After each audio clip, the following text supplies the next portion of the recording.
Good afternoon and welcome back to the UNCW broadcast. Lately, it seems like UNCW just can't stop winning in the NECC finals. I'm your host, Vi, and I'm joined today by Nerds Corner. Oh, I'm excited to see it. I heard your guys' record was impeccable here so far. So, coming in from a dominant semester of gaming, I'm excited to see the story unfold. It's a best of 5 in the grand finals of the NECC conference. So, that means it's going to be a doozy. It might go the distance. And it's a really interesting story as well because it's from an underdog roster that you guys played at the beginning of the semester. Crazy stories. Absolutely, it's kind of fitting that they were our first game and now we're going into the grand final and we're playing against them. I was really excited to see in the standings going into the finals, University of Michigan started out in the bottom of the pack and middle of the pack, and they have been able to fight their way up to the number 2 seat. And that's kind of crazy, right? If you think about it, they were the bottom seed going into this. And now the fact that they're managing to work their way back up is, I think it just goes to show how strong this enemy roster is going to be. We do have some home ground advantage and maybe a little even home ground bias to UNCW, but you got to give at least some credence, stars and stripes, medals to the enemy team for making it this far. And personally, I'm excited to see how it plays out. I know you told me a little bit about Mitch, Vi. You were talking about how they're also a very solid school. So, yeah. Do you have any expectations, I would say, for this matchup? I'm very excited. University of Michigan was one of the colleges I was considering attending when I was getting into college. So seeing two of my favorite colleges come at it and playing off it, and I get to cast for it, it should be a great game. Now, in our seasons, we've gone 8-1 in the main season, but University of Michigan, they've had a 7-2 season. So it's been really successful for them. I'm excited. I think we're going to pull ahead in this game, but I don't think they're going to make it close. I think Michigan is going to give us a fight for it. Yeah, I'd believe it. I believe it. I honestly have, like, I think to myself, right, because they're looking at them right now, they're, I think, the 4th seed, if the seeding is correct on the charts, like 1 for Ravens, 8 for Net. They're coming in. So the fact that we have the 4th and the 2nd seed, you know, going back to back, I think that's pretty hype. Makes sense. A little combination between these two teams. And I know a little bit more about UNCW Esports because we talked about, you know, the players and the stats that they've had. But I remember something through the grapevine that you told me was the fact that you guys have expectations of doing really well in this best of 5. So to kind of set the stage for that, I want to get more of your thoughts about that storyline. Yeah, so we've been really dominant this season. We've had a couple fantastic players going through it. I know that we've had Owen and Phylosium locking it down on Sentinel, just having really strong territory control that's allowed us to pull ahead. Specifically on Haven, we've played a really good Haven on defense. But Seacurse, Kavi, I think he's going to pull ahead. He out-aims his opponents time and time again, and I think that's going to show. We're going to see some really aggressive plays as he just goes into it. He knows his strength. He can out-aim them, and he's going to go for that. I like the vibe of your guys' esports facility. It's just like that, the most gamer aesthetic. Because I'm out here with all my blinding lights, you know, just to look as pretty on camera as possible. And then these guys are just like, they're locked in, fully locked in onto their monitors here. You know, they're going to be on that grind. I see the full roster there. Do they play like fully in the facility all the time? Just kind of get more insight. Yeah, we have 18 Legions and Alienware computers, and we've been using those all semester. They have 24/7 access to our lab. They usually rock the 6 Alienwares here, and you would see them rocking our new jerseys that we just got in going into the next semester. But something I liked about our lab... I feel underdressed. I tried to match it as much as I could, but like I don't have something that beautifully blue. That sort of like green-blue vibe that... UNCW has for the wave, the Eagles wave that looked like a wave and then an eagle at the same time. It's a Seahawk. Wow. Hey, see, the vibe is there. The vibe is there. You see the wave because we're on the beach. That's something I love about UNCW. Our campus is one of the most beautiful campuses I've seen. But going back to our arena, I love the vibe of it because it's low lighting, it's usually really quiet, and it's a great place to go and just chill, meet up with some other people, and have a good time. We might be beaten in terms of equipment by some other colleges, but we have the vibes and the community, I think. Yep. I mean, at this point right now, I think we're waiting on the enemy team to like trickle their way in, getting some players moved around, and I mean, I'm just looking at the map pool, thinking to myself like, it's a best of 5, so we're guaranteed to see the first 3, and I'm kind of in a weird like tumultuous relationship with the current map pool because I think it's really good for some things and it's really frustrating for other things. So I'm gonna get your thoughts because it's Ascent, Abyss, and Bind guaranteed, and you guys just got, you mentioned, right, Haven being a very solid map for you guys. So if it does go to that 4th map, it's not going to be a 3-0 stomp. Is that kind of like the linchpin, right? It's going to be 2-1 and then you lock it in on Haven? We play a really strong Haven. I'm excited. If we manage to get to that 4th game, I'm going to love to see the Cypher setups that we have coming out on it. I believe we run Cypher and Jet on it, and we see some really good aggression from our players. And the defense, we've highlighted our defense on Haven. It's been very strong this semester. I'm excited to see us on Abyss, though, as well. Abyss is one of our most chosen maps. That and Binds we've been going at time and time again throughout the semester. And Binds is a bit more of a closer range map, lots of corners and stuff where Fade and Sky can pull ahead, even getting some rays in there. But Abyss, I like the contrast that it provides.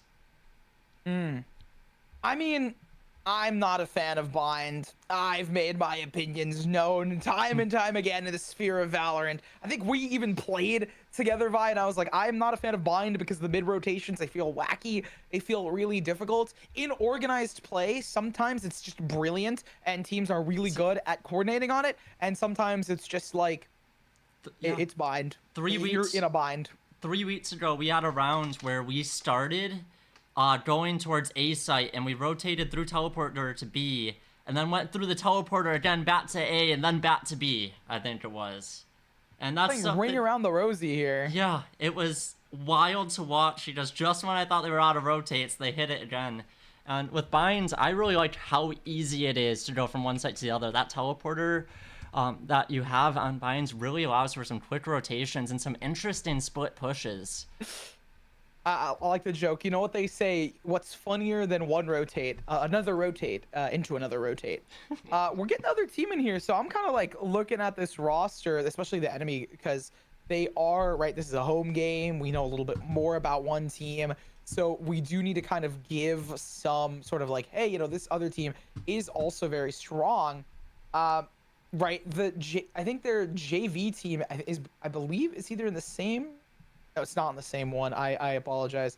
I'm just looking at them right now. They went 5-2, 71% win rate, 11 games won with 5 losses. So I think that's one of their biggest things is, right, they had like you said, a slow start into a bit of a stronger finish.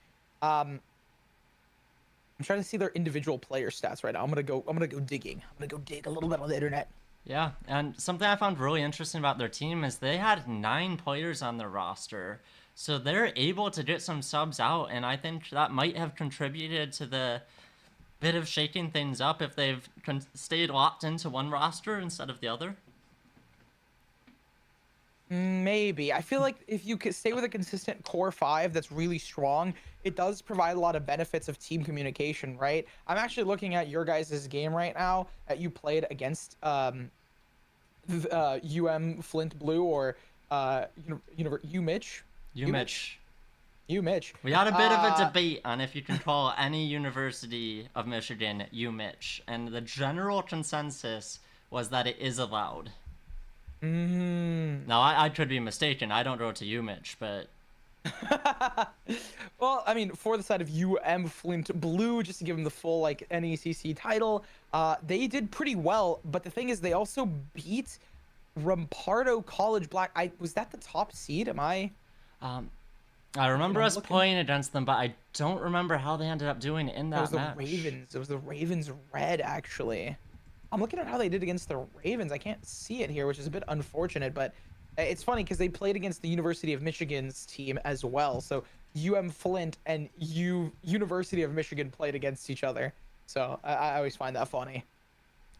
Yeah, it's very funny when that ends up happening. I know in the C3 Esports League, we've played off against UNCC a couple times, and they have a great team. And then we've played off against the Gamecocks, and Ah, I think I'm starting to see it. They have a core. So Flint Blue does have a core. Corzin, Flip, Iskam, Mortis, Riptoes. Oh, sorry, Iskam is not part of the core. Sorry, it's Corzone, Flip, Mortis, Riptoes, and then Tortles?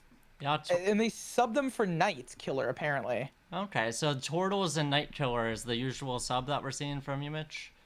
Yeah, and it seems like Tortles is playing today, and it's kind of also confirmed because a little wink, wink, nudge, nudge. I can see them in the game lobby right now. Just some insider trading, insider information. It is the core, the same core that I am looking. They have 9 players on the roster, most likely for that sub role, but they still maintain that core 5. So I don't think it'll be too much of a breeze. But because they have that sub kind of transferring back and forth, it might be difficult for this roster. It also depends on when in the season that happened, but I will say Turtles has really impressive results with 9 games won and 9 games lost to all of the games that Night Killer played. Unfortunately, were lost. They lost all 4 of the games that they played. So the win record is even for Turtles, most likely signifying why they're in that core 5. Yeah, and we have not had that big of a shakeup over at UNCW. We're in our 5 most played players here. Sometimes we'll get a shakeup where we'll throw letters into it, but mostly it's been these core 5 for Valorant locking it down this semester. But we've talked a good bit about our Valorant team. I want to give a quick shout out, a bit of highlight as we move here into the finals to our varsity Apex team.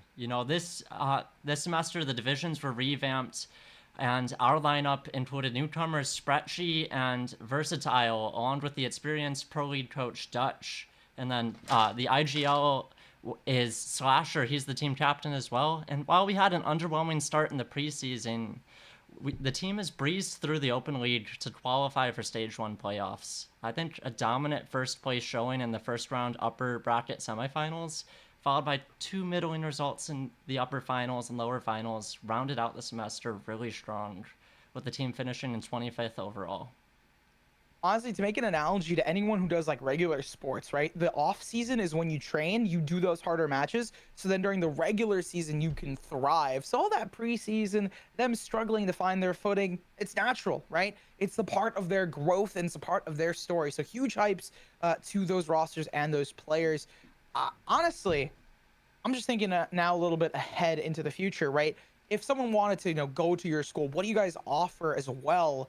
For your students? I'm kind of curious to learn. Yeah. Now. So we have a few different divisions for our teams. We have our varsity teams, our JV teams, and then our club teams. So NECC has an entry fee. So if you want to have a team to NECC, the program's paid for that. So we allow any teams to form under UNCW, even if it's just some friends wanting to get together, as long as you're following NECC's rules. We also have, for our varsity players, we give them a stipends every semester. Ooh. To give them that little bit of cash incentive. Our brand new jerseys, you see, rocking the feathers on the side. And we have 24/7 lab access. If you don't have a computer rig at home, or you're on campus storming and don't have the best Wi-Fi, you have that on-campus option that you can go to. Now, it looks like we will be starting here in a moment, but I also want to highlight our esports certificate. It's something that you don't see a whole lot right now, but I think it's going to get a lot bigger. We offer an esports certificate that's 15 credit hours. It teaches you the basics of what esports is and how it's managed.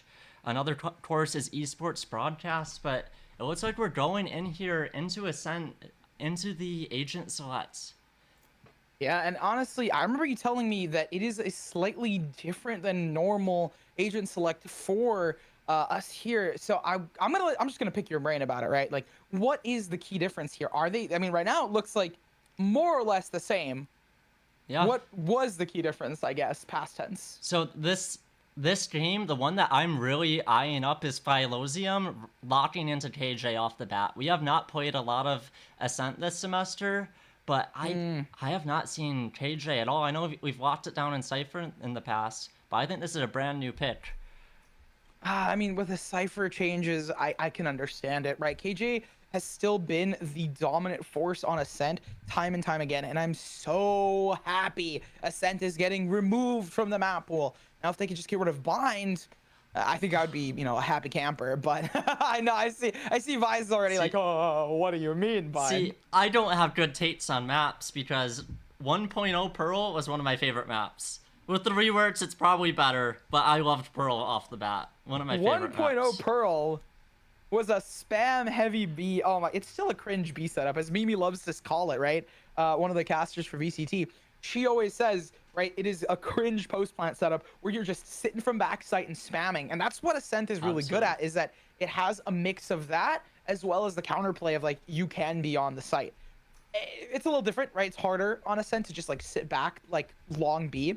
And that's why we see, this specific composition arrive consistently, right? It gives you the most amount of control in some cases, as well as really good information off of the initiators. Double initiator comps have always been a staple in Valorant since it came out. Even from, other games, right? We talk about, Overwatch, Counter-Strike. They still have like different compositions to be set up. If you think about it like Overwatch, you're basically having two supports, and then you have a sentinel to hold things down. You have a duelist for the entry and give that firepower to bring life to your guys' game. So on the most cookie cutter map, you have the most cookie cutter comp. Yeah, and Ascent is one of those maps. Like you said, the comp is locked down on it. It's one of the older maps in Valorant, and players know how to play it, and that's what you see in this organized play. You see the perfect teams forming up. In comp play, perfect team doesn't matter. I hear all the time about people running it down with 5 duelists, but it's exciting to see when a team really understands each other and how to play off each other. Now, we see Seahawks here going for a really dominant holding of tree, and we're seeing UMich running it down on A. They get scans by the recon dart, going checking Kavi here. We see Sova entering onto site, getting a double kill with NCrane and Brodobaggins killing them. KO pushing out onto site, getting one on tree. Seekers still lurking out on tree, getting a second kill, and it looks like first round goes to UNCW just like that. Yeah, UNCW getting the first on the defensive side. It's really helpful, right? The fast rotate in on a fast push onto A site, the most common site to be hit. And I mean, like I said, home ground advantage has been ringing true, and most definitely will play a factor here. They're being broadcasted right now. They're in the arena all together. The camaraderie is there. Honestly, it begs the question in my mind for UMich, are they also like having that vibe? Because right now, with the buys currently, they don't have much to work with here. I doubt that they win this second one. It's going to be about that first rifle round coming up in about 2 to 3 rounds. Yeah, and we see an early pick from Seekers here, rocking the Outlaw. Round 2 Outlaw functions just as well as an op. Seeing a split push, trying to get the default going. Flip, trying to get shot dart on market here. Both teams just playing it really carefully, scouting each other out, poking, trying to get that info. Seeing the jiggle peek from the Sova. Sova, KJ, locking it down on B. Just waiting to see what happens. UMich realizing that mid's a bit open, peeking around, getting that crossfire going on it. UNCW starting to lurk forward, realizing that there's someone on B, dropping a smoke. Well, right now it's an eco round, right? So UNCW, they're chilling. Yeah. They have the numbers advantage. They have a little chip damage onto a KJ, but realistically, UMich is the one that's in the hot seat. So, no reason to do anything here. Play it slow, cool, calm, like a cucumber, or maybe like a glass of water. And UNCW can afford to just play a lot more casually here. Seeing the KJ go for the entry, a little interesting, dropping back and forth on either side, 3-1 going in UNCW's favor, but dropping 2 for UMich. I would say that was a pretty successful rounds there. Yes, it's pretty chill, right? Like UMich right now, they did take 2 guns away from UNCW, but They honestly, crucially, it's the Outlaw, the Guardian, and the Bulldog that are carried over. So it's all the rifles and the heavy hitting weapons. Because we did see Turtles buy up into the Marshal, they are on that light shield, which means that if the Duelist goes down fairly early to an Outlaw here. Oh, and we see them swapping up to a Guardian and heavy shields. UNCW going for the 3 rifle 2 Sheriff buy that you see fairly often. KJ locking it down in mid. And just going for this kind of default push here as well. They probably did that because of the Outlaw, but the Outlaw is positioned towards the B side instead. Yeah, UNCW gained that early control over Link here on B site. Choosing to back out a bit, and UMich pushing up mid. They're just fighting for this space. The mid crunch is going to be rather difficult now. Yeah, not checking your corners. Phylosium getting a double kill there, putting the round in UNCW's favor. Mortis KJ, the last one alive, holding it down on B site, but UNCW has Spike. That is unfortunate. And UNCW is most definitely locking this in here together. They're playing off of the turret. They're playing off of each other. And even more than that, they've picked up rifles. So unless we see a 4K headshot coming out of UMich right now, unless we see Mortis just popping off, it's probably moratorium for Mortis, right? I think Mortis sees the edge of Sova there. UMich, they've had... Oh, and there's one. Mortis still in the 1v3. I don't think they're going to pull it off, but I love seeing clutches happen like this.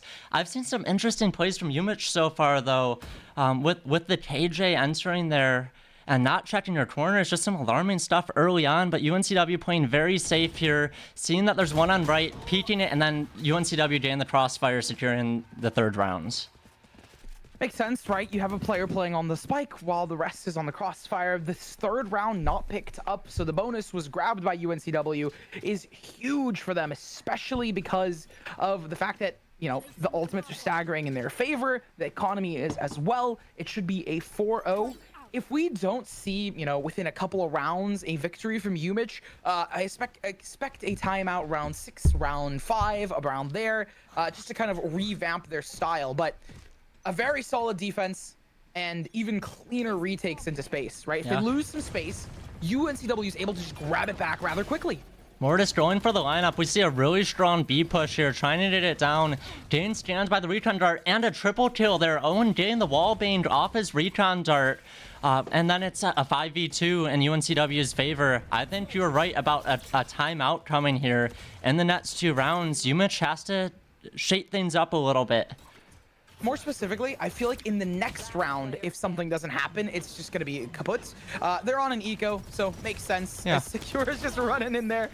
And you call it Felonious, right? Right? Phylosium. That is... no, I'm talking about the actions that were being taken. Oh, yeah. And then there's that timeout. I mean, they're having a fun time. That's for sure, right? Okay, now I've tripped myself up. Wait, I made a joke and then I lost it.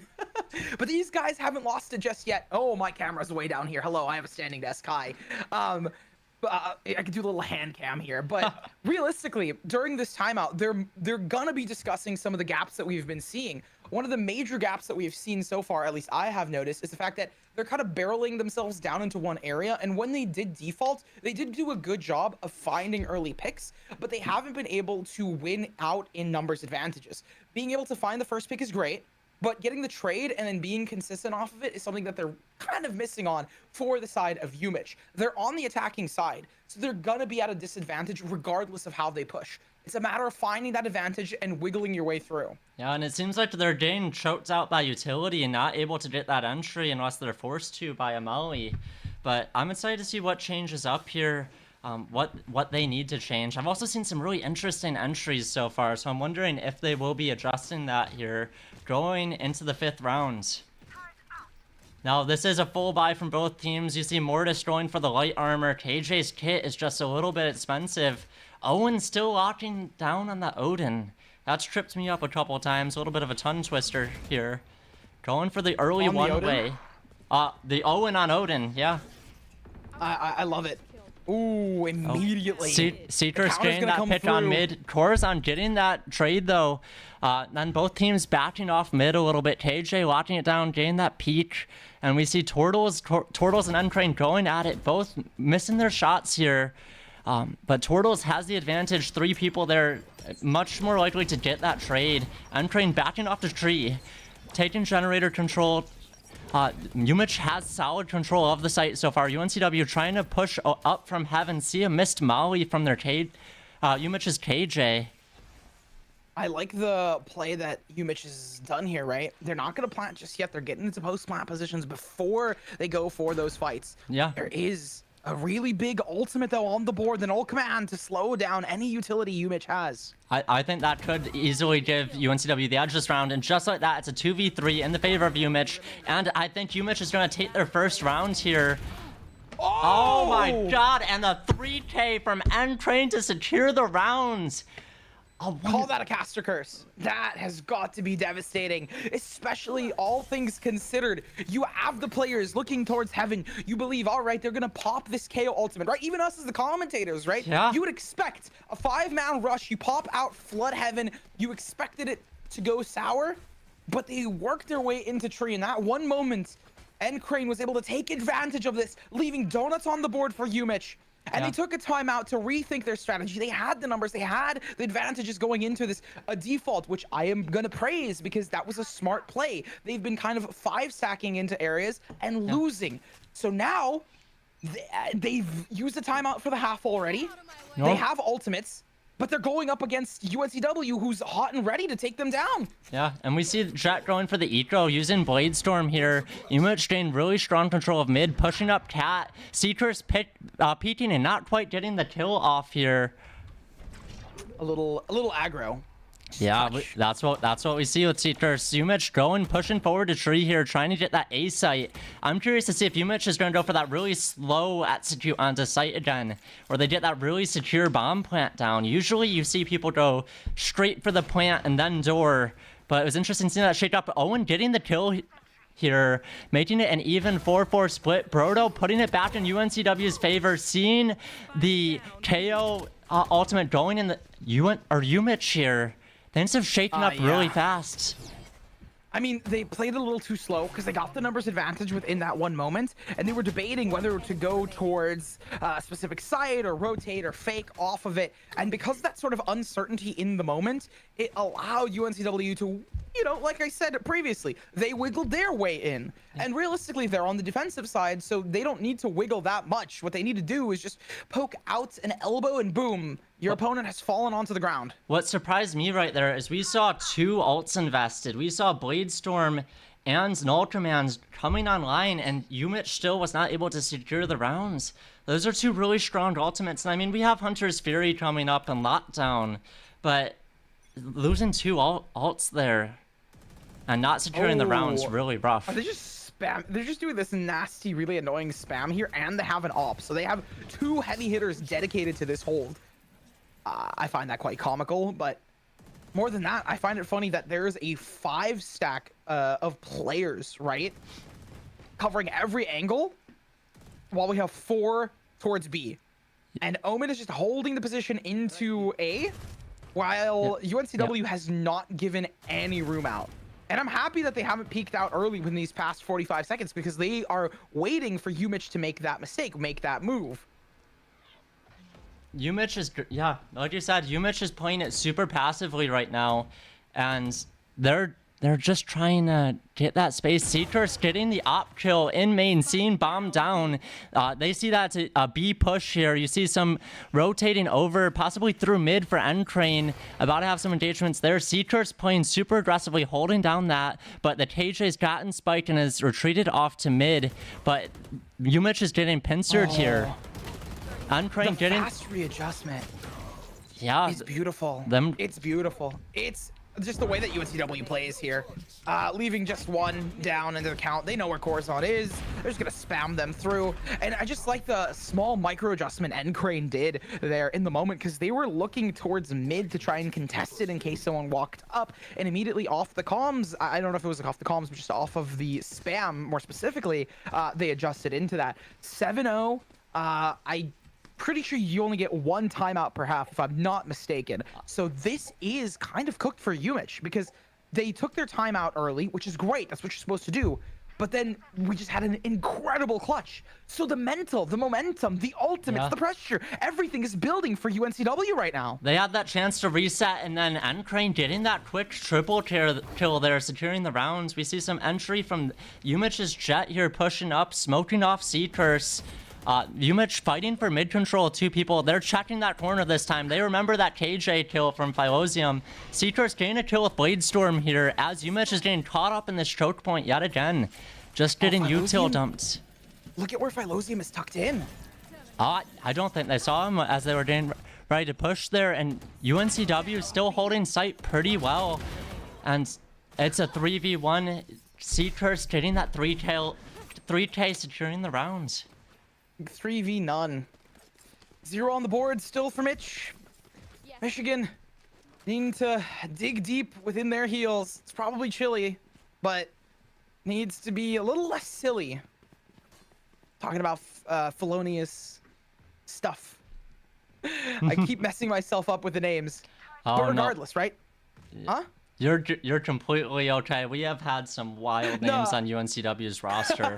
No, but I do want to talk about Phylosium because they had a really good time of it, but they gave up that control of stairs considering it empty, and that almost bit them because of these players like Corazon. Yeah, I mean, we see some poking back and forth, trying to get the jiggle peek out in mid, and Kavi's just waiting for it, trying to get that shot, and you saw him wait on 2 shots, having that trigger discipline, getting the kill there. UNCW pushing really aggressively up mid. We got Brodo and NCrane able to get that trade, even if they weren't able to get the first kill, and that's what you see, just getting those doubled up there, able to secure the rounds. Wow. Was that a wallbane from Seahawks there?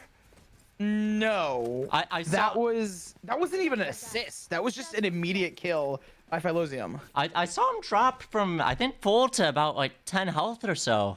I think that was a wall bang from Phylosium to hit 145 to the head. Because there was no assist marker. But regardless, it is currently 0-9. Nil, zilch, nothing, nada. I'm running out of words for this, so if you have any, you could add them in. I wonder if that's Brimstone in that, picture.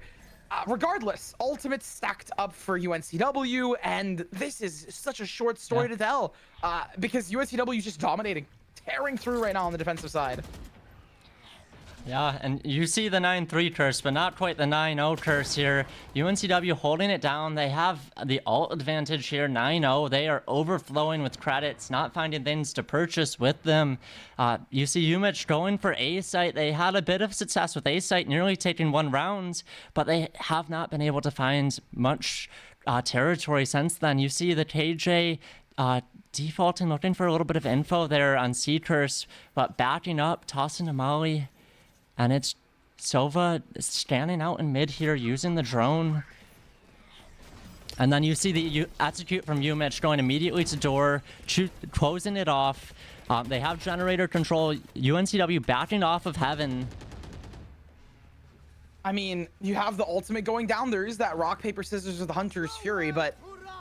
Yeah, the Hunter's Fury countering the KJ ultimate is really strong when it happens. You see NCrane getting that kill from on UMich's KJ. They're really helping secure it.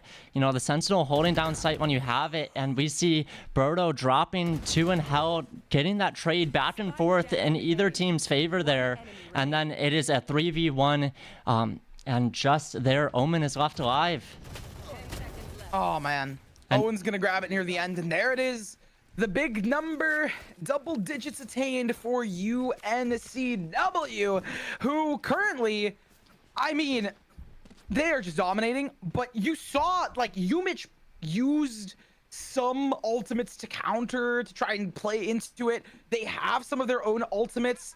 now that the KJ lockdown is out and there is no Hunter's Fury for UMich, I wonder how it plays out. The big thing, though, is if UMich does decide to invest their ultimates here, they need to use the KO and the KJ ultimate at the same time with Sova. So if they know Sova's towards B, they're most definitely going to be using this here right now. And we see There we Owen go. going for that wallbang again, but not paying off this time, getting killed by the enemy team's They're Odin going to pop the here. lockdown here.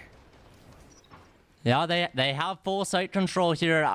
UNCW's KJ playing it safe, just tucked away there, choosing to wait for the team to pull up. You see Seahawks getting the op shot, making it a 3v4 here. This might be UMich's first rounds. They are dropping the KJ for UMich. Now this KJ ult's a little risky, getting the wallbang on it. You see 2 dropping down. This is going to be UMich's first rounds, securing the rounds. But it costs them that KJ ult. But if you're not using your ultimates, you're not going to win KJ rounds. ult, it costs them more than that. It costs them also that null command from a KO, right? Because they did. They used both of those ultimates here. And the reason they did is because they needed to ensure that that ultimate was just even more potent. And my entire plan was, you find out where the Sova is, you know they're most likely towards B, they head towards B, pop these ultimates, and they win. The counter for that is UNCW needed to stack towards the B site. Obviously, you know, you're going 10-2, you're 10-1 right now. It's not the biggest concern. You want to just make sure your gaps aren't being distorted. It seems like a 1-2-2 split, 2 towards mid, walking up cat. Yeah, we're second guessing themselves. Holding down mid control, but they're not pushing forward, waiting for the smoke to time out. Over here towards Kavi, looks like it's a very slow push so far. KJ defaulting onto left, kind of pushing up mid, watching the cat approach in case someone peeks out on tree here. I mean, they're still just keeping their gaps closed. There's no ultimates to sway momentum, so as long as UMich just, you know, plays this normally, I feel like they could win, but and you see that UNCW. KO dropping that Molly, slowing down the push here. UMich entering onto site with their jet, getting that easy kill early on. Twirtles holding generator control. Repost getting a double kill, and Seekers responding in kind with a triple kill. It's still a 1v2, but UNCW can take this back, and we see Mortis on the flank here, getting the last kill. 2 wins back to back. Maybe they've gotten back in the groove. Oh, but a 10-2 half with timeouts available for UNCW, a coach as well. It seems rather gloom, but not distorted just yet. Like, it's not over. It's just gloomy, if that makes sense. Yeah, they can come back at this point, but I'm feeling more confident in UNCW at this point. You know, I'm hopeful representing UNCW, but I'm hoping they're able to come back, make this a bit more of a close fight. We saw the 2 wins back to back, though. Maybe UMich is getting back to that confidence. You know, them losing the rounds right after the timeout when it was so close to a victory. I think that might have just been a devastating morale kicker there. And you see, Yeah, I mean, I would say the morale kicker is the 10-2. UNCW most definitely feeling a bit out of it, but you still have players like NCrane in solid positions, an A hole to come through. Yeah.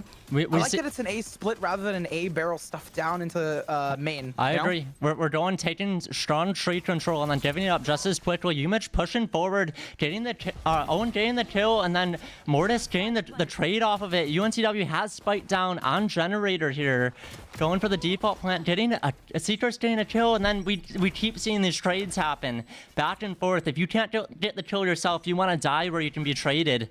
Looks like all 3 were tagged by the recon dart. We see bodies dropping back and forth, and it's just Phylosium in a 1v2. Gets one on Spike.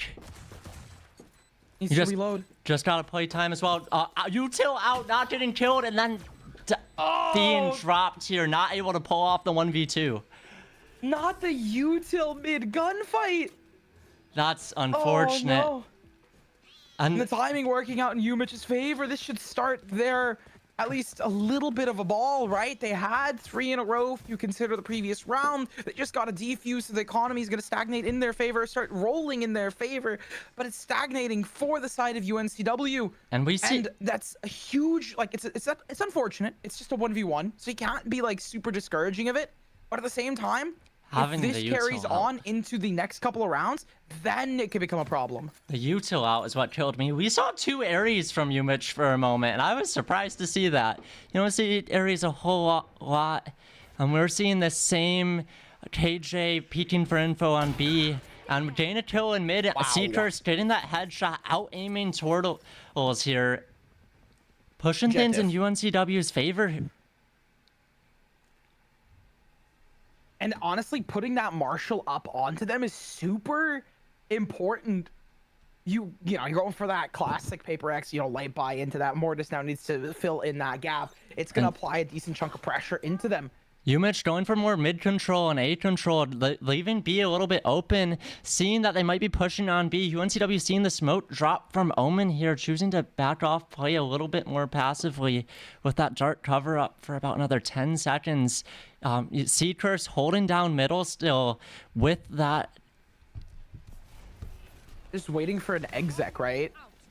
They're waiting for UMich to show some sort of hand before they invest into it, because they have the numbers, but they don't have the weapons. That's the problem. You saw the shrouded step from Omen getting that entry. Mortis getting the kill on Owen with that early buy. Oh, they didn't clear Brodo. They didn't. We've seen this before in the last round. They didn't clear the KJ Phylosium, and that's just costing them kill and kill. NCrane having the knife out, and that is just Seekers in a 1v3. I have seen him come back from similar. I'm seeing what he pulls off here, and Corazon able to get that quick one. Seekers had to worry about 2 angels flicking back and forth between them, not able to secure the kill. And UMich on their 4th win in a row. UMich comeback? Sorry, I'm supposed to be cheering for UNCW. I just like seeing a good fight. This round will tell us, right? This is going to be that 3rd round traditionally in Valorant where you have a weaker buy in rifles. I say traditionally because there's an operator being purchased up by Turtles along with regen shields and an outlaw phantom specters being bought up, meaning that it's not going to be as insane, but it is going to be intense. Now you see Turtles going for the round 3 op here, really strong, able to get that down, and you see them Mortis putting use down here, holding it down, playing back and forth, KJ versus KJ as Seekers pushes up mid. Getting that jump peek, util dropping down on Seekers, choosing to back off a little bit, seeing the rotate from UMich, realizing that there's a lot of mid pressure here, and they're going to have to respond in kinds. Seekers holding it down with Owen, getting the trade here. And we are about to see them execute onto B site, I think. We see the KO and the KJ back-to-back entering, and then Mortis able to get the kill on Phylosium, really pushing it in UMich's favor. And I mean, they just can't find much on the attack. Seekers fresh out of the flash, getting a double kill just like that. You saw the blind indicator. I think he was still a little bit flashed at the end of that. This is exactly like the previous round where NCrane managed to pull out heroics because UMich, by all statistical anomalies, needed to win that round. They had the player advantage and they had the positioning to boot. Yeah, and you see Turtles trying to isolate that 1v1, throwing down their cloud Cannot there. find it. But they weren't able to get it. Seekers getting that better aim. And there it is. That's going to be the 11-4. The split between these guys and the score is looking a lot better in UNCW's favor. The momentum was picked up for 4 rounds in the middle there. This round, can they bring it back up is the question in my mind here. They have an Odin, they have Vandals galore, they have some utility, but is the mental going to be there for the UMich side right now? They have 2 ultimates for UNCW. We do see the Blade Storm. Yeah, there we go. We're gonna see the Blade Storm off the bat, going for the classic flip, getting a kill with the Odin, choosing to just lay down firing. Owen getting the kill. We see the Null Command coming online and then dropping just as fast from NCrane. Still pinning out, suppressing those abilities. Owen getting a kill on Turtles, making it in UNCW's favor again. UNCW really holding down B site. Yeah. Those ultimates truly were the difference maker here. Allowing them to enter Riptos is going to look for something, but I highly doubt they find much, right? This positioning is rather difficult for them. The post plant's solid. Yeah, and they're able to take control outside of site, but executing onto site here. KO and Omen, I mean, those are the agents I'd want to be entering onto site here, but it is still a 3v2 in UNCW's favor. Getting tagged by the recon dart. We see utility being dropped on UNCW, but UMich is just not able to execute onto it. Phylosium getting the kill, making it a 2v1 here. Riposte having almost no health. Looks like he's going to be trying to save here, which made sense having 15 health. They're body shot away. Yeah, I mean, you could try and go for value plays, but it's going to be match point for UNCW right now. They invested 2 of their ultimates to secure it. I think a very solid play just to counter any of the UMich aggression. The economy is going to be rough for UMich because of that, because they lost 2 in a row. They do have the loss bonus, but it's not going to add too much in terms of impact. And when you're at a 12-4, you force up regardless. So Absolutely. The mental's thin. The player's budget is just as well.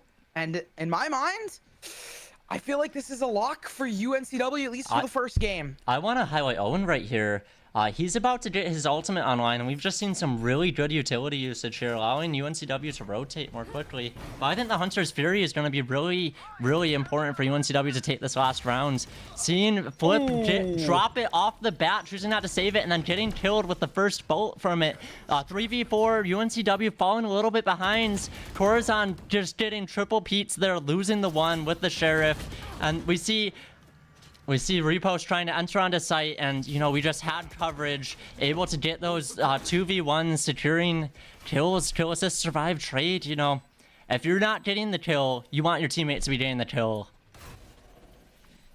I mean, UMich, they don't have too much to work with. 2 rifles, a decent amount of utility, but the fact that you don't have an initiator for this retake is the big problem, and the Sentinel's still alive for the enemy roster, so for UMich, it's just a question of then can they find value with this ultimate. The Hunter's Fury coming out early. I was surprised to see that. UMich going to execute, and then it is just the KJ, and UNCW takes the first round in a 13-4 win here.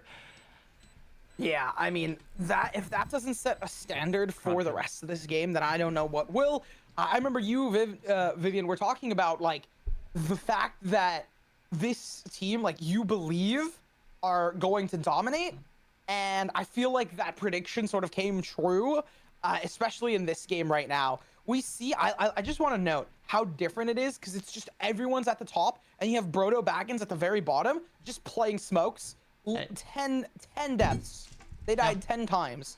Like, they did not die that often, and even when they did, they found value with assists. They were just chilling, throwing smokes down, where the rest of the roster shined. That sort of synergy within UNCW is really beautiful to see. You always see Omens at the bottom, because on the flip side, you have Corazon leading the charge, whereas the rest of the kill participation isn't spread out. And I'm not one to kill and tell, but unfortunately here, you kind of have to give a little bit of like a nod to the fact that maybe this was a warm-up game, right? Maybe there's some more to this story developing. Yeah, and you know, you see sometimes when someone's on the bottom of the leaderboard, I know in my comp games, if I'm on the bottom of the leaderboard, I'm getting flames no matter how good my util is. But in this high-ends organized play, you're able to get use out of everyone.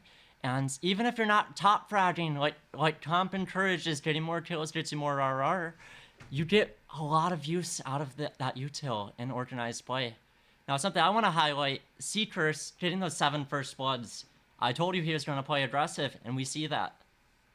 7 first bloods is beautiful at the top of that board as well. And just, it's interesting to see the amount of times that they even planted was also 5 total cumulatively to the 2 plants that the enemy roster did, meaning that they just fragged out a lot of the times, right? They won by just making sure that they applied a lot of pressure, and then on their attacking side, they didn't really need to do that much. But all in all, I would say huge congrats to UNCW for finding the first, but there's still 2 more to go. Next up, we have Abyss. It's a really fun map, but these guys need to go take a break, and when we come back, we're going to be seeing that wonderful map I was discussing earlier. So stay tuned, follow down below, and we'll see you on Abyss in a bit.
No.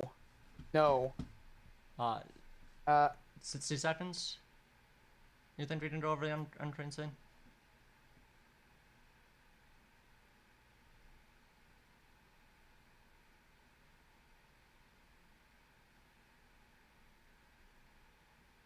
I'm good with it being on Nick if you want.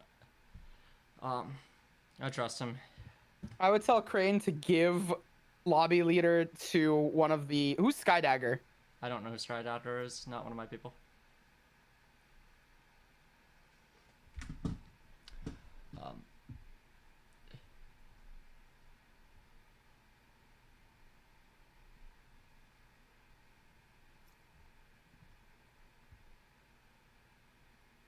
I'm having an argument with this person. I'm just like, we are part of prod. I'm like, I didn't think I needed to explain this. I'm also prod by B. Yeah. Give leader to prod, please, if you can. Thank you. I don't think Skydagger is me. Oh. Okay. Do we? All right, whatever. Do we wanna We're go ready to into go. talking Just about get it. Yeah, just get into it. NCrane or game? Like let's talk for a little bit and then we'll go to game. We're not gonna do this. Okay. Apparently Cool. these guys are interesting. Um, All good. All good. Put player feed in our feed. You ready? Yeah, I'm ready. All right. Asta, click off the chat window because people don't need to see that. Okay. Count us off. 3, 2, 1. All right, and we see UNC taking that W in the first round here. We're back at it. It's Vi, Nerds Corner. I'm excited going here into map 2. I think you said that we're going into Abyss here next. I like Abyss personally. I'm a fan of Abyss because I like running them down on Raze. Like me personally, I know some people who hate on Abyss. It's the newest map in Valorant. It's got so many different takes, but I think it's fire.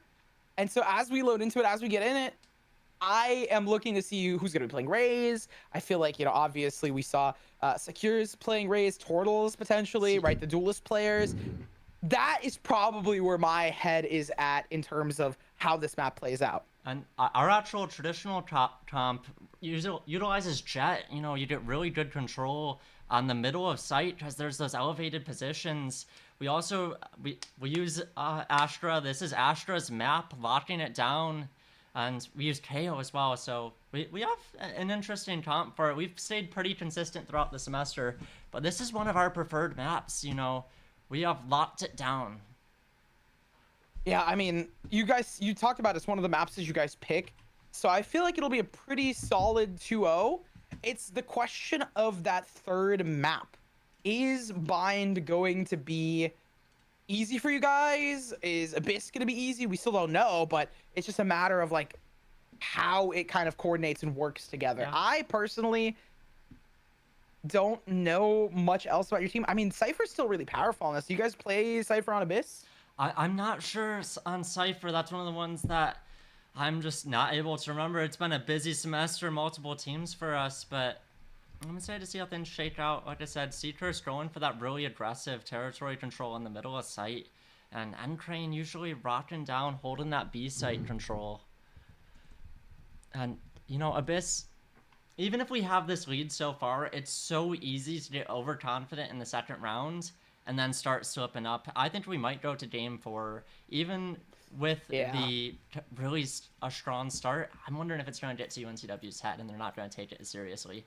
I would assume so. I would assume so. The insta-lock on Vi's. Pre-game, we were talking about how I have not seen Vi's this season, and we see the insta-lock on Vi's. I'm excited to see her. I'm surprised we don't have Raze. We have the double Jet comp, which is fair, right? It's still a dive duelist. You really need that dive to enter. Phylosium going for the Cypher is also very solid choice. Astra, that's the thing that I want to note here, is the fact that they are playing on Astra and on Omen. Yeah, holding down that double smokes. UNCW is going to be and we see Omen on UNCW's side going for the Cypher. We recently had some Cypher nerfs curious how that's going to shake out. You know, UNCW usually holds locking in, lets the timer tick down. It's not quite a timeout, but they're able to have some more time to coordinate things. I respect it, right? Both teams are doing that. I see Ripto is just hovering as well. They're probably discussing game plan and strategy. But again, right, like the reason those are too good is because the stall potential for Phylosium with Cypher is going to be important. The double duelists also make sense. Abyss, I think the reason I like Abyss, it's like Ascent, but you can play Cypher or you can play other like agents on it as well, right? It's similar to Ascent in terms of the style and in terms of the versatility like you can have on it. But it's still unique enough that it changes, right? You have the map, you can fall off of it, you have danger, you have secret, you also have yourself a really open mid where you can op, which is similar to Ascent, but you have 2 points. Obviously, you can argue that in Ascent, you also have 2 points where you have, you know, tiles and top mid. Here, it's a little different, right? It's those small difference makers, but the consistent similarities that make this a refreshing feel on the palate. I feel like a Valorant connoisseur. I play this game too much. Whoa. To be discussing the way this map is structured. Yeah, I'm excited for it. You know, I really get a lot of enjoyment from playing on Abyss. The mid's probably my favorite part. You know, having the high and low on either side, allowing you to get that double peek on mid, hold down territory. It's one of the most interesting parts of the map for me. And then, you know, you have Vent if you want to push out onto A site. But the B site default danger might be my favorite part of it. You see so many plays centered around danger and just getting that default plants on. And, you know, the site's... Oh, is that a cute... That's a cute combo. I like that. The little spray combos on the wall from UNCW. I missed what spray combo that was there. There's like a planet and a rocket ship. Mid push imminent. That is Flip cute. gonna find the first. Flip getting the first kill here, pushing up mid. Seekers getting killed. That's 2 for Flip. Getting bodies on Brodo here, holding it down. Brodo not having much health left.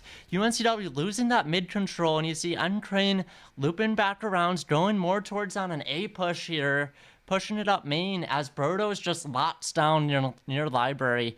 Pushing forward, trying to creep up, get a little bit of territory, but he's pincered between 2, and Brodo gets killed here through the wall by Repost. Round 1 looks like it might be going in Umich's favor, and you see NCrane down to 13 health. That's going to be a body shot. He's looking, yeah, they're kind of done here. Checking his flank, probably just looking to get one, and you see going for the jumping off the map. The G2 call. Yeah, the G2 call. The G2 call.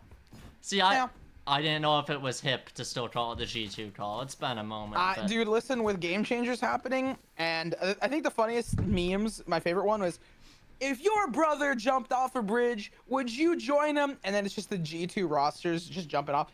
Yeah, that's a call. It's controversial. It's a call. That's a call you make. Yeah, there's 2 sides of it, you know. There's the it's better for the rounds and it's strategic, but it's not as great to show off. And you can't get those cool clutch moments as often when that's happening. Now you see UNCW here going for that split push, 3-2, leaving bomb behind. Turtle's going for the body shot, missing it, dashing out. And you see UMich or UNCW immediately pulling off, backing off A site once they secured orb there, I believe, and then going for a B push here. Now, what we'll probably end up seeing from Seekers here, he likes that updraft dash forward to hold upper site here. And it's a really aggressive there's just push. So much Sentinel utility on this site right now that even though Seekers got on it, it's still going to be rough, right? Yeah, Mortis getting the 2K here with the Spectre, locking it down. That Vise Wall and Razor Vines putting in work. You know, full disclosure, I thought the wall for Vise was not that impressive, but you see it pulling up there. And it looks like UNCW is pushing back towards A site here, going towards Vent, but UMich is there ready for it, getting 1 kill as you see UNCW taking the 2nd round where they jump off rather than get killed. Their goal was to try and get the plant down for money, but they couldn't get it, so at that point it's just like, not worth giving them more ult orbs. Yeah, and look at Mortis, for example, right? They're 4 out of 8. 0 deaths. They get themselves that Steel Garden. Yep. Ooh, it's not looking good, right? You get a Steel Garden, and then you have no... Oh, the enemy team has no guns. For the side of UNCW, they don't want that, especially if they're pushing onto a site. The retake's going to be horrible for them. But this is a round they need to pick up, and a game that UMich really wants to win. Turtles getting that early headshot, putting it in their favor, but Seahawks backing it up and going back and forth, neck and neck. You know, Turtles getting that great use out of the Marshall there, and it is a 4v3 here in the favor of UMich. UNCW starting to get that quick aggressive push, but getting stalled out really early on, creeping forward, trying to get any control. Phylosium dropping a third, making it a 3v3. Now that danger control with Abyss, that's really just what you need to get bomb down. You don't need full site control. As UMich holding down library there.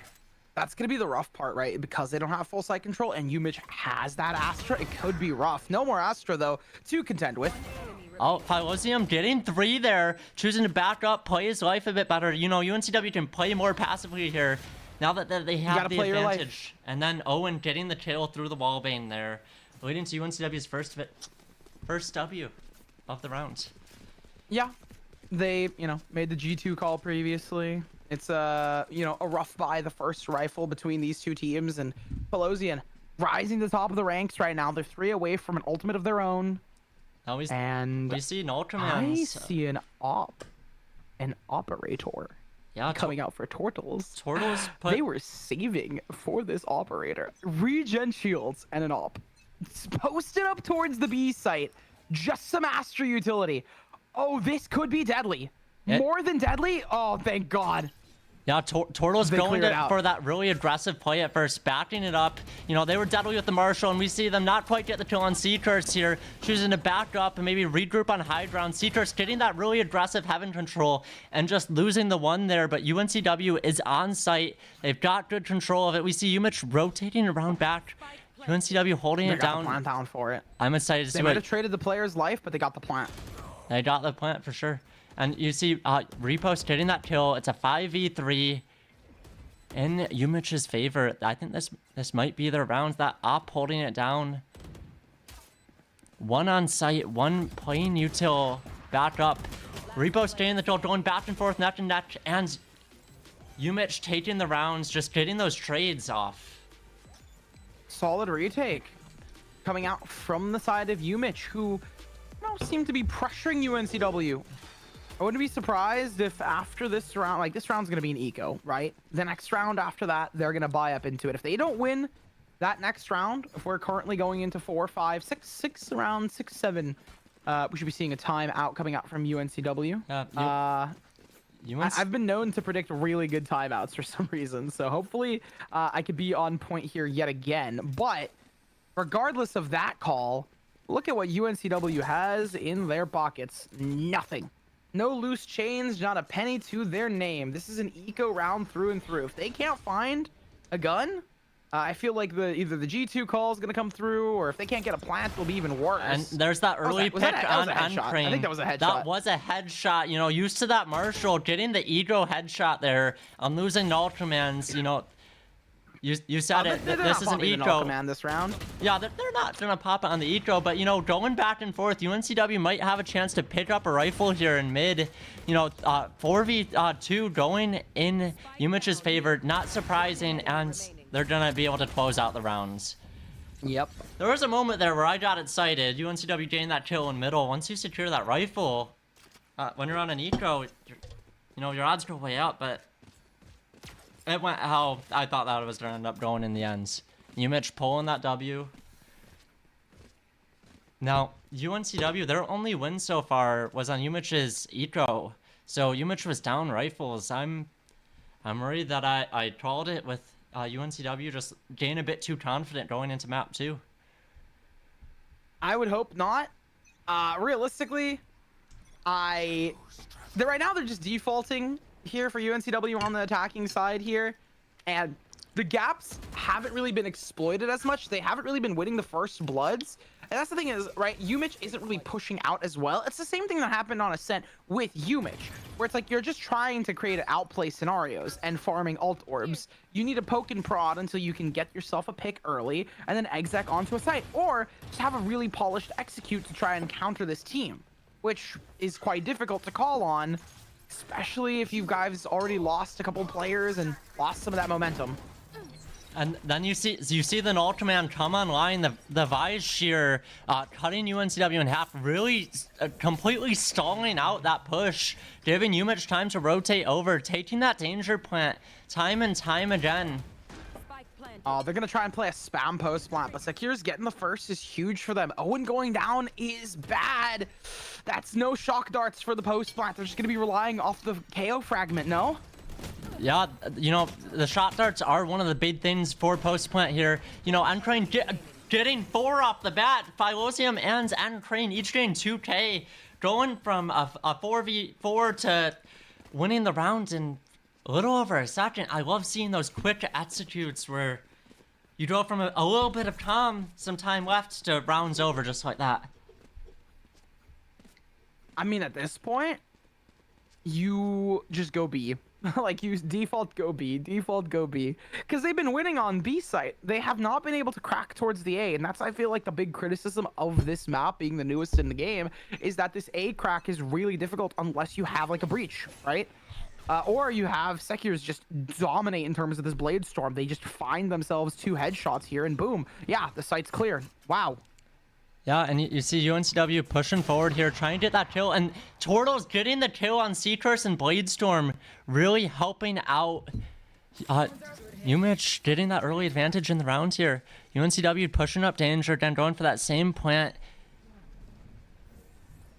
Things are tense, bombs going down. UMich about to push out through heaven here, seeing Phylosium on main. Tortles getting the kill, second kill for the round on NCrane, putting that op to good work, and then it is a 4v1 and 4-0 and score 5-2 for UMich. They're pulling it back. Seeing that 2-1 pattern, UMich winning 2 rounds, then losing 1. And I mean, this pattern isn't the craziest. They just decided to not take on this B site, right? They didn't fast rotate and go for a quick fight. Oh, flip. I think they tried to time that so you could fall off the edge of the map and then keep your weapon through, but a little bit of humor. You know, I'm going to say it again, and hopefully this doesn't completely mess me up, but felonious actions out of here. And you know, I'm going to tie that in because immediately after, Phylosium, wait. I lost it. God! Phylosium. See, I try to test myself to see if I can be linguistic, and then I can't.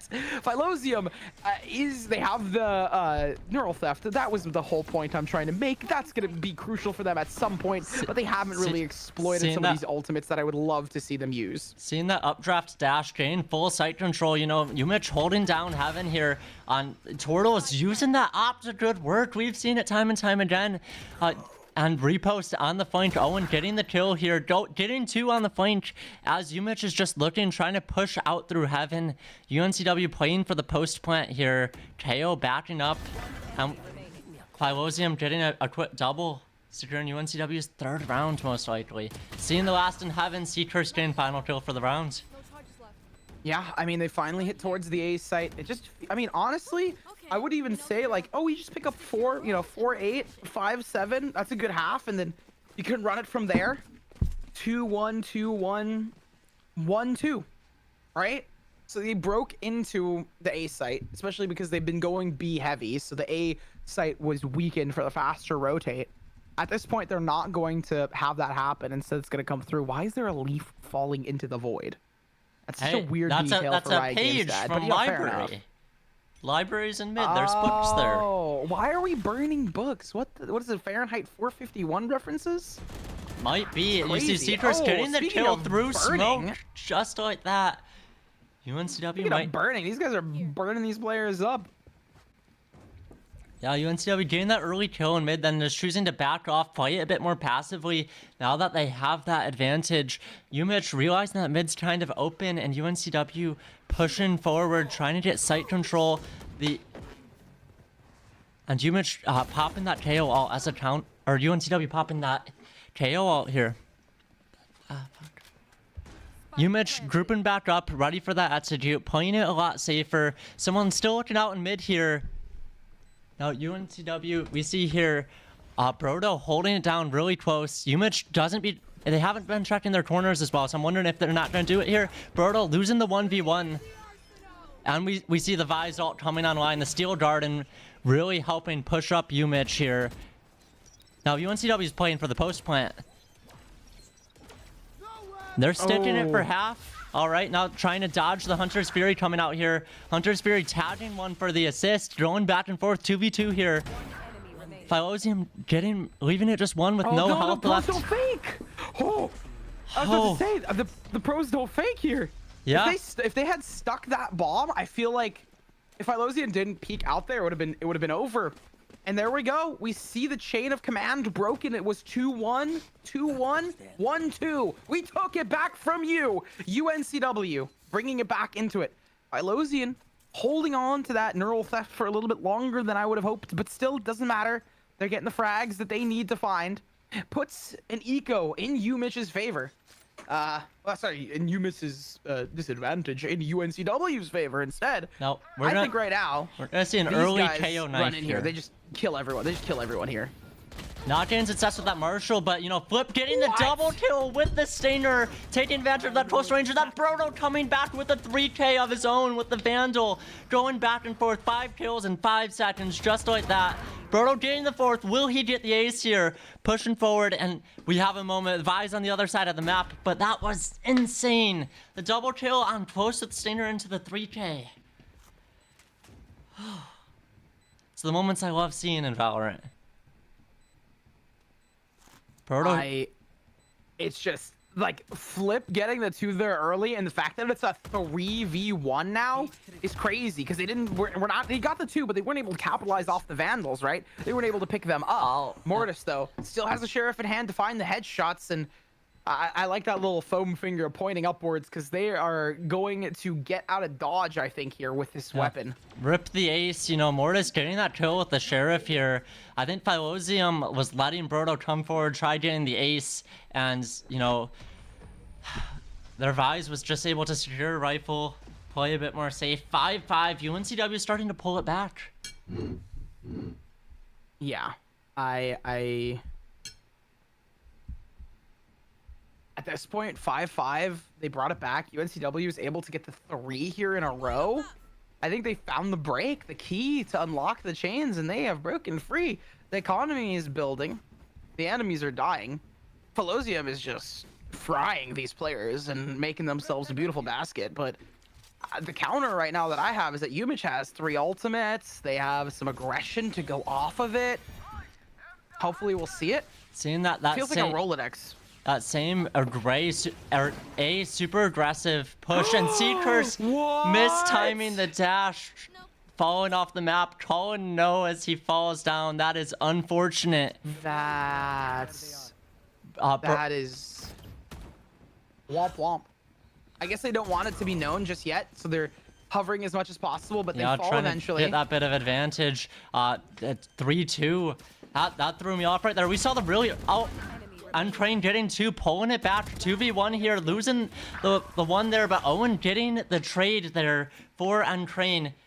We keep seeing that really early Hunter's Fury from UMich, and I'm surprised they're not keeping it for when bombs going down or post plant. I think it all went downhill so quickly, and the fact that UNCW was still able to bring it back is just baffling to me, because you see Secure falling off of the map and then they still win it out. And that just goes to show, right? Like, Secure has had a really solid game previously. This game was a little bit rougher for them, but regardless, they're able to bring it back with their team. And speaking of Secures, they're gonna get that trade onto Riptos. Yeah, getting that early kill. We see the Vise utility going down. Seekers triggering it all. Getting the kill on Seekers, not looking. Mortis getting that down. 3v3. UMich has a bit, or UNCW has a bit of an ultimate advantage with the null command, and we see it come online. 3v2, kind of even here, back and forth. And then it is a 3v1 with null command up. NCrane getting one. And getting caught mid-reload. UMich taking advantage of their body count there. The 2 angels able to secure the rounds. It's been going back and forth here. UMich taking away UNCW's lead, though. or that streak. Switching sides. That was a really solid first half. I was scared in the first quarter, but then second quarter went to UNCW's favor. Yeah, I mean, at this point, the fact that it was super, like, it's 6-6, this is what I expected on Ascent, and we get it on Abyss, and this is what I was saying. It's similar. Ascent and Abyss are extremely similar in terms of map design. That's why I don't understand the hate. But I shall not desecrate Ascent. I shall continue talking about Abyss here. UNCW looking to secure themselves the second map of the series, go into the third as victors, being on series point. UMich needing to find that equalizing round to take us to a bare minimum of a fourth map and to keep themselves alive. The pistol's going to get started here as the scan comes through. Secures has been found, but they're going to continue holding this high low. They still have Sova holding up top.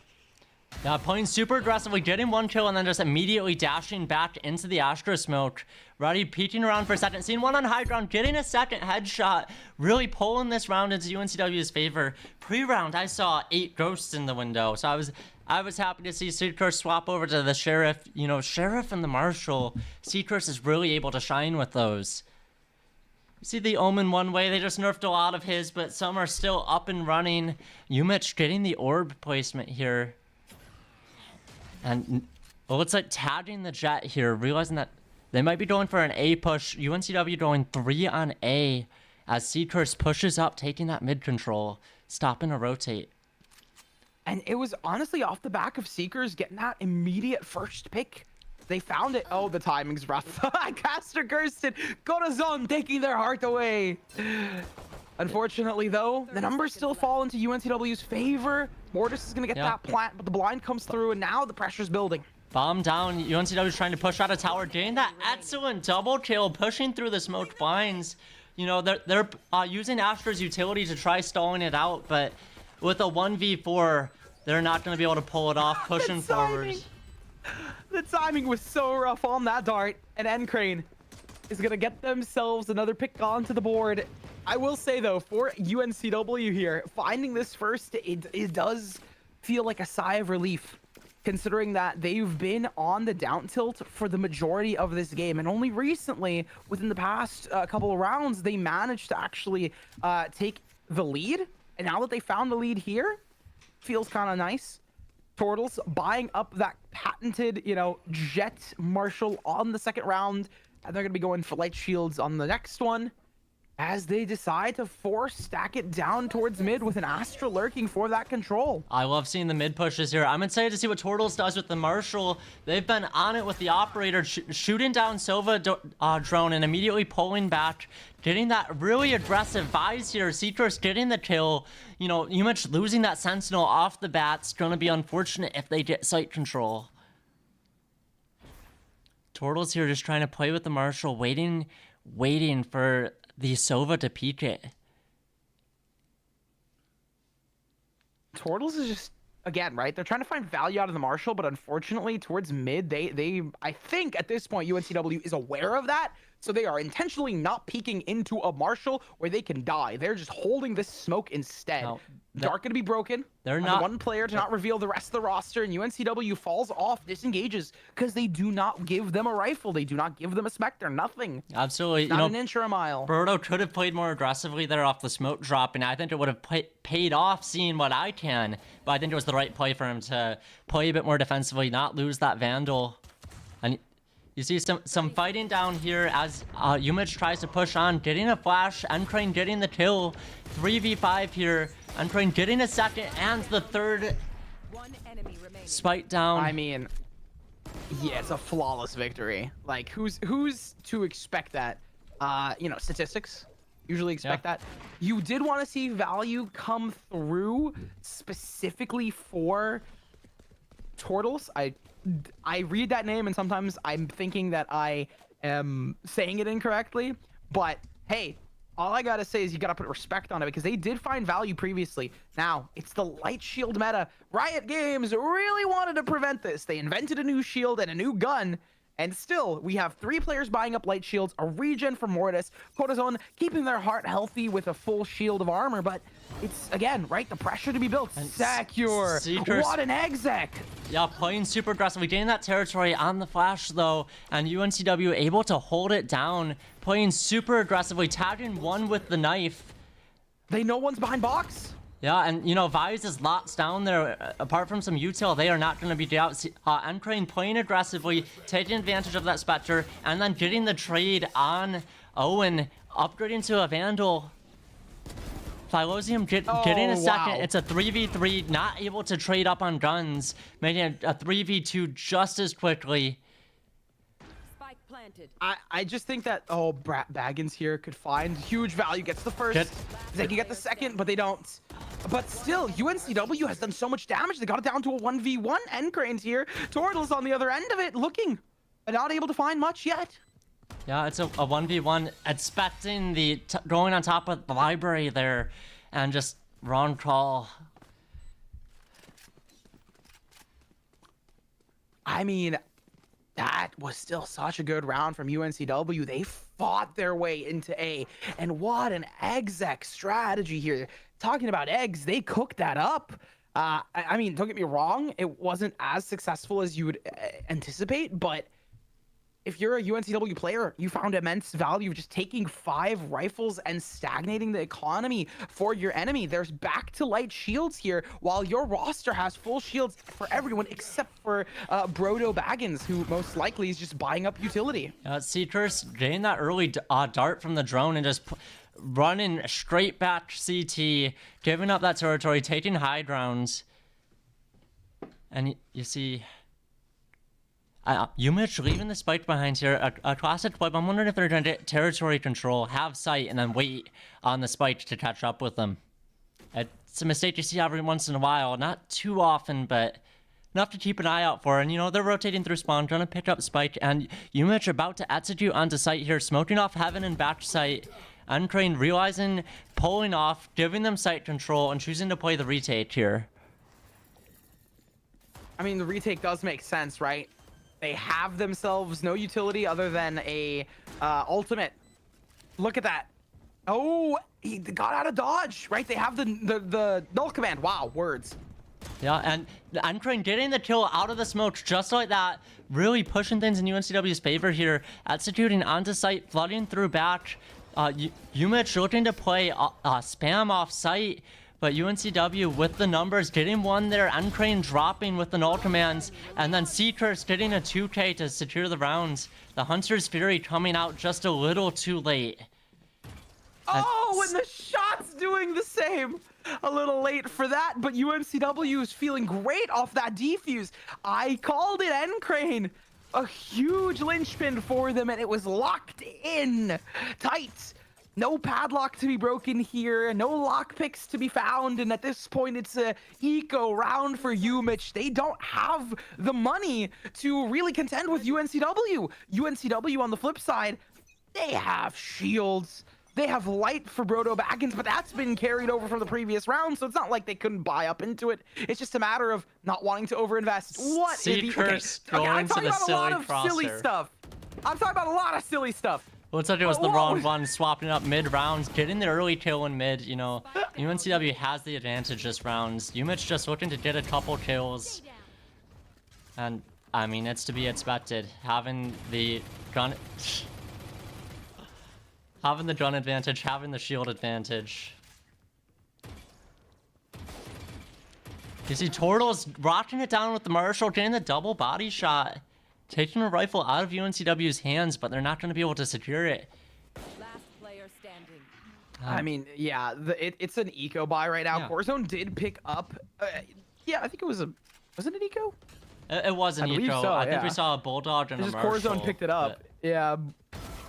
Oh, whoa, whoa. Warzone game one, having the rifle, you know, we've But- seen 1v3s, but not the agent for it. It's just it's hard, yeah. 30 seconds left.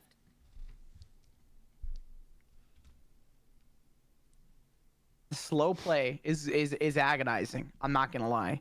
I feel like I need to be biting my nails like a cartoon character more than anything. Brodo, talking about fantasy, is holding on the site though. And wins the fight as well. That's double digits for UNCW as they hold it together. Yet again, not going to allow them to sway the tides in their favor.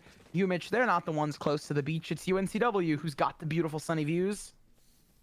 Absolutely, Phylosium's been holding it down. He's not on the top of the leaderboard, but I think his territory control has been really good as UNCW's been on the defense. Going here, got that pre-round cinematic going on. Looks like UMich going for a really aggressive A push here.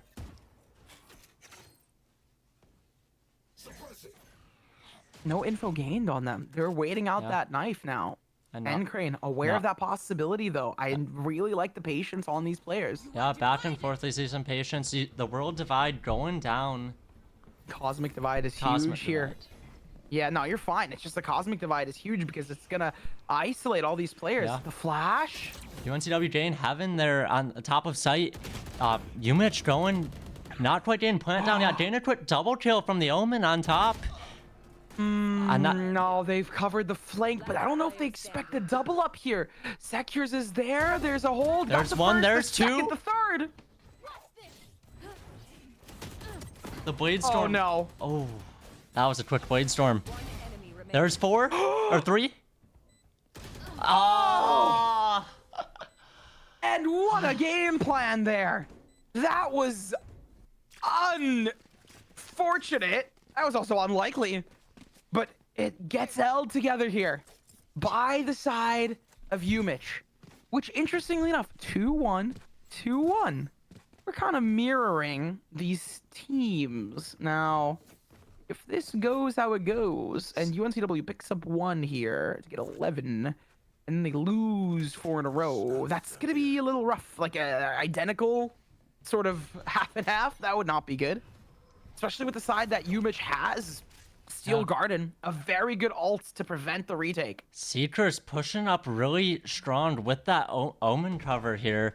Repost getting the kill on Owen, but I don't think he realized that Seekers is taking that territory already, whipping some shots, but able to get the kill on it and just immediately bailing on mid. Yeah. They just walk down mid. Catching people when they're off guard. They took down one of the smokes, but that's the beauty of UMich's comp, is that they still have Astra available and alive.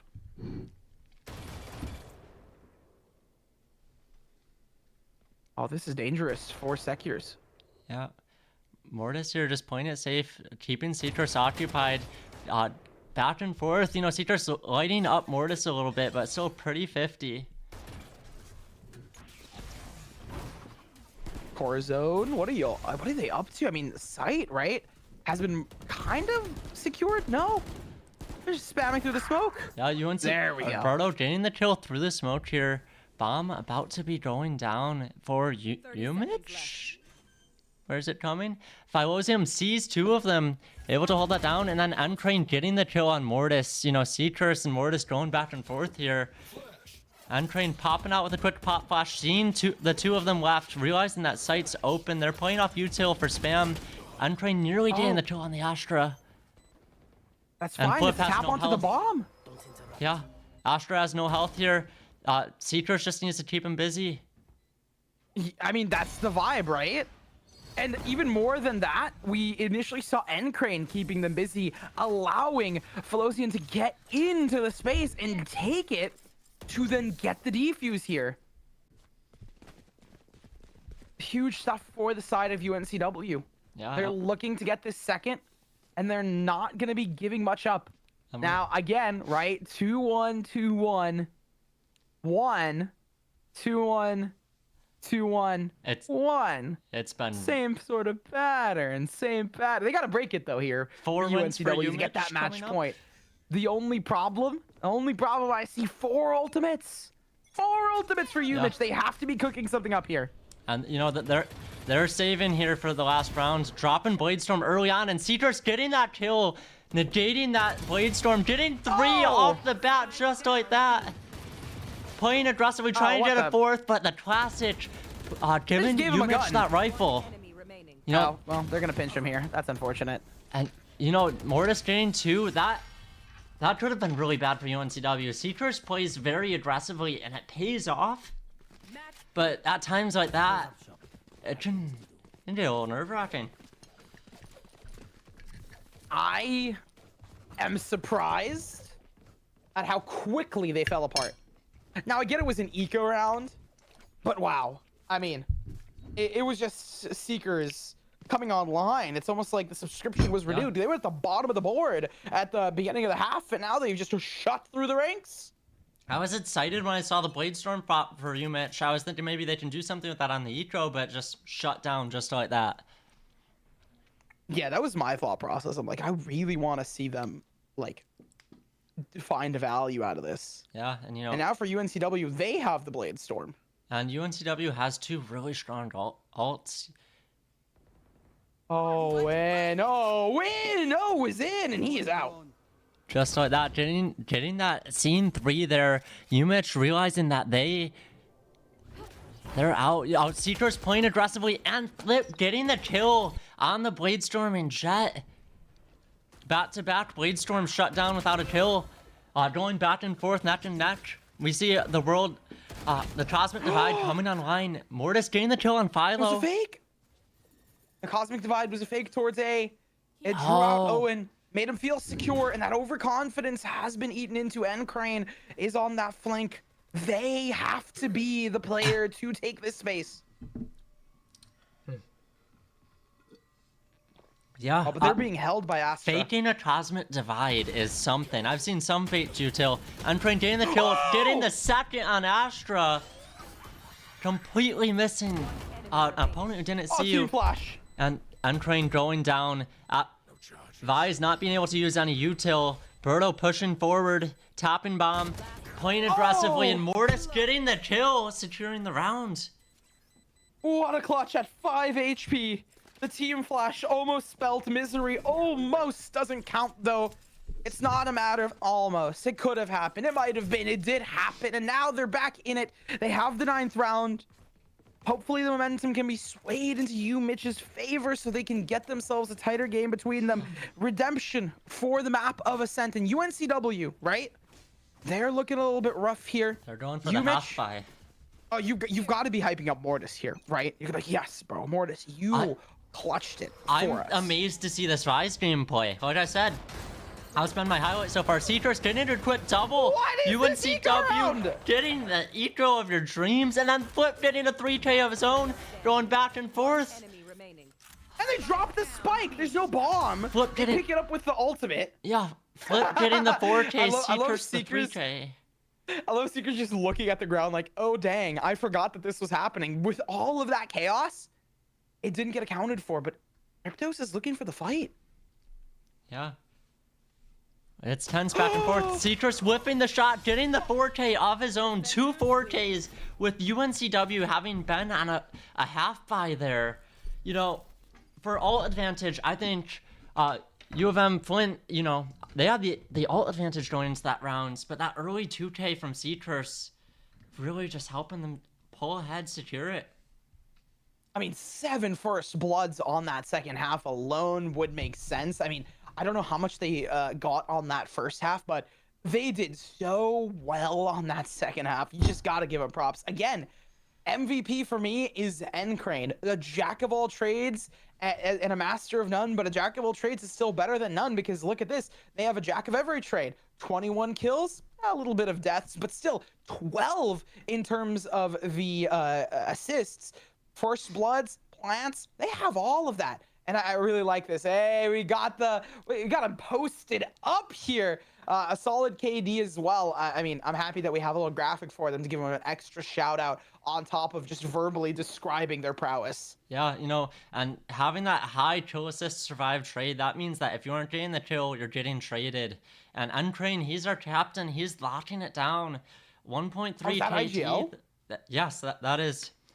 WIGL. Yeah, and you really see the team come together and play off that initiator util. Well, you know what they say, right? It says, ain't no FNS call here, right? We ain't got no snoozers. It's 1,000%. It's 1,000% like just frag, assists, kills, play the game. I'm gonna top frag and lead the team. If I'm a leader, I have to be, at the top of the pack, and I appreciate that, especially with our IGLs here. But that's gonna be not a wrap. Oh, you thought maybe I forgot? Oh. No, this is a best of 5, folks. It's 2-0, but that doesn't mean we're out of it just yet. It does not mean UMich has failed, at least not yet.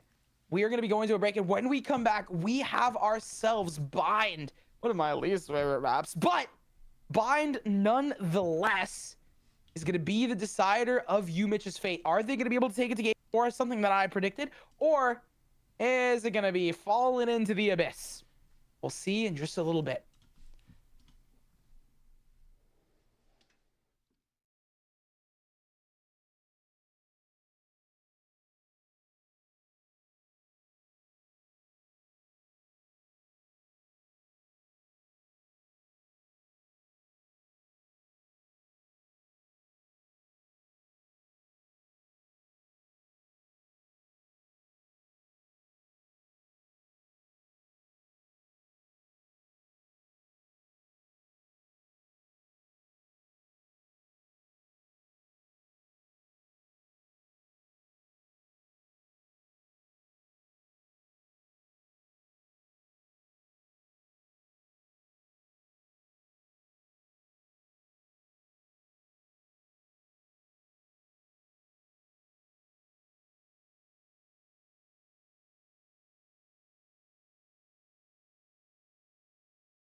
All right, we were closed out map 2 on Abyss there, moving into Binds Nets. We had a great game last game, you know, really aggressive plays. That last round, though, the double kill from Seacurse, both sides having a forte on that, with UNCW having a bit of a half buy, a bit of a forcing there. Well, I mean, yeah, it was intense games happening. These teams are raring to go. They're getting ready.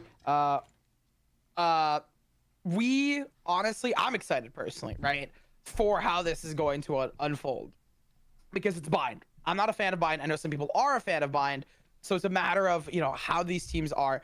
Flip, Corzone, Tortless, Tortle. I've been saying Tortles. Mortis and Riptos. Yeah, Tortles. Riptos and Mortis. They really need to come together right now, because it is currently 2-0. The game just started. The team's getting ready. I like we see the game starting and we see them like having a vibe, right? That's the mental going into this, especially for UNCW. They're hyped. They are ready. They're raring to go. Yeah, I don't know about UMich. We can't see their perspective, unfortunately. We see NCrane here hyping everyone up as their laughs, their smiles, good body language here going into the next rounds, and we see Binds. UMich having some quick lock-ins. I'm not surprised to see Raze here. You know, Raze is on both sides. We got Viper. Viper has a really strong wall on this map. 2 skies. You know what I kind of find funny? That UMich has taken like some time to lock in, because NCrane is just like vibing with all of them. Isn't that the best? It's just like, oh, we're having a fun time. We're just, you know, meandering around, and then everyone else locks in. I think the Viper Brim comp is a little old with the solo Sky, so having Gecko in to refresh it does add that sort of, you know, newer touch to it. On the flip side for UMich, going with Cypher. Honestly, I respect it. Cypher is really strong. They're starting off on defense, so having the double sentinel, pseudo sentinel, I guess, with Viper does make sense, and you have the double smokes when you do go on to the attack side. Yeah, I like seeing Viper on this map. Viper was the agent that got me into Valorant. I remember I was watching a YouTube short, and I saw a Viper pit judge 5K, and I looked at that. It might have been with a shorty. It was a shorty or a judge, and I saw it, and I went, damn, I want to play that game. Fair enough. I mean, I can't judge. I thought it was gonna be like, oh, I saw like Viper and I was like, dang, I wanted to play Valorant. I'm like, oh yeah, fair enough. You can't judge though. You can't. Well, I mean, you can. Not really. They nerfed Viper to high heaven. Honestly, it just depends. It was a joke about using a judge, and you judge. That's what I'm saying. They nerfed her to high heaven. So yeah. Can you use a judge? Probably. I took about a year break, and I come back, and you can't pick up her orb, and you have 1 snake bite, and I'm like, I know.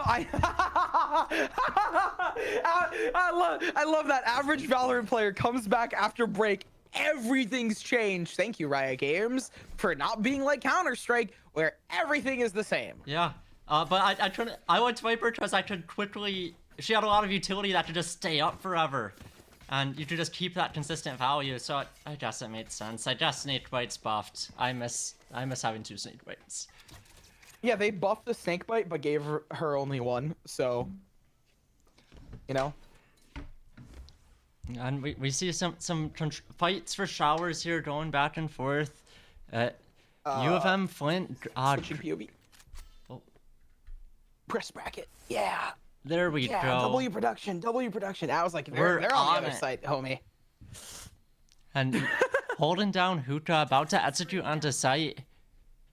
We got 4 long there, and then Viper about to probably go through TP and take Hookah. It's just about that control, right? If they can continue Hookah, right, the retake becomes a little bit easier, and the wraparound as well. Corzone's gonna take out NCrane, but the wraparound's gonna get started. Owen coming through Mortis. TP, getting a kill just like that. Brodo here fighting for launch here. Trailblazer coming out, getting 1 kill for Brodo, and then the double peek. Brodo's not able to pull it off, and it's just Owen left. U of M Flint taking the rounds. Good plays for the side of UNCW on the attacking side. I liked what UMich was going for. Wait, is this the correct size? I have my sides mixed up. But yes, a good play from UMich. I liked what UNCW was going for on the defensive side. Unfortunately, it just didn't work in time. The speed wasn't there. That brimstone's just sparks. And there we go. Hawk out. And there we go. I swapped the sides. Yippee! I have my little notes here. Little Hey, notes having pad. notes on hands, that's what's up. We see that the counter flash smoke coming down here for UMich as they push forward. Got two people on long. Raising Brim peeking. Brodo going for the jump peek. Seeing one, not seeing the second. Mortis getting a kill with the Spectre.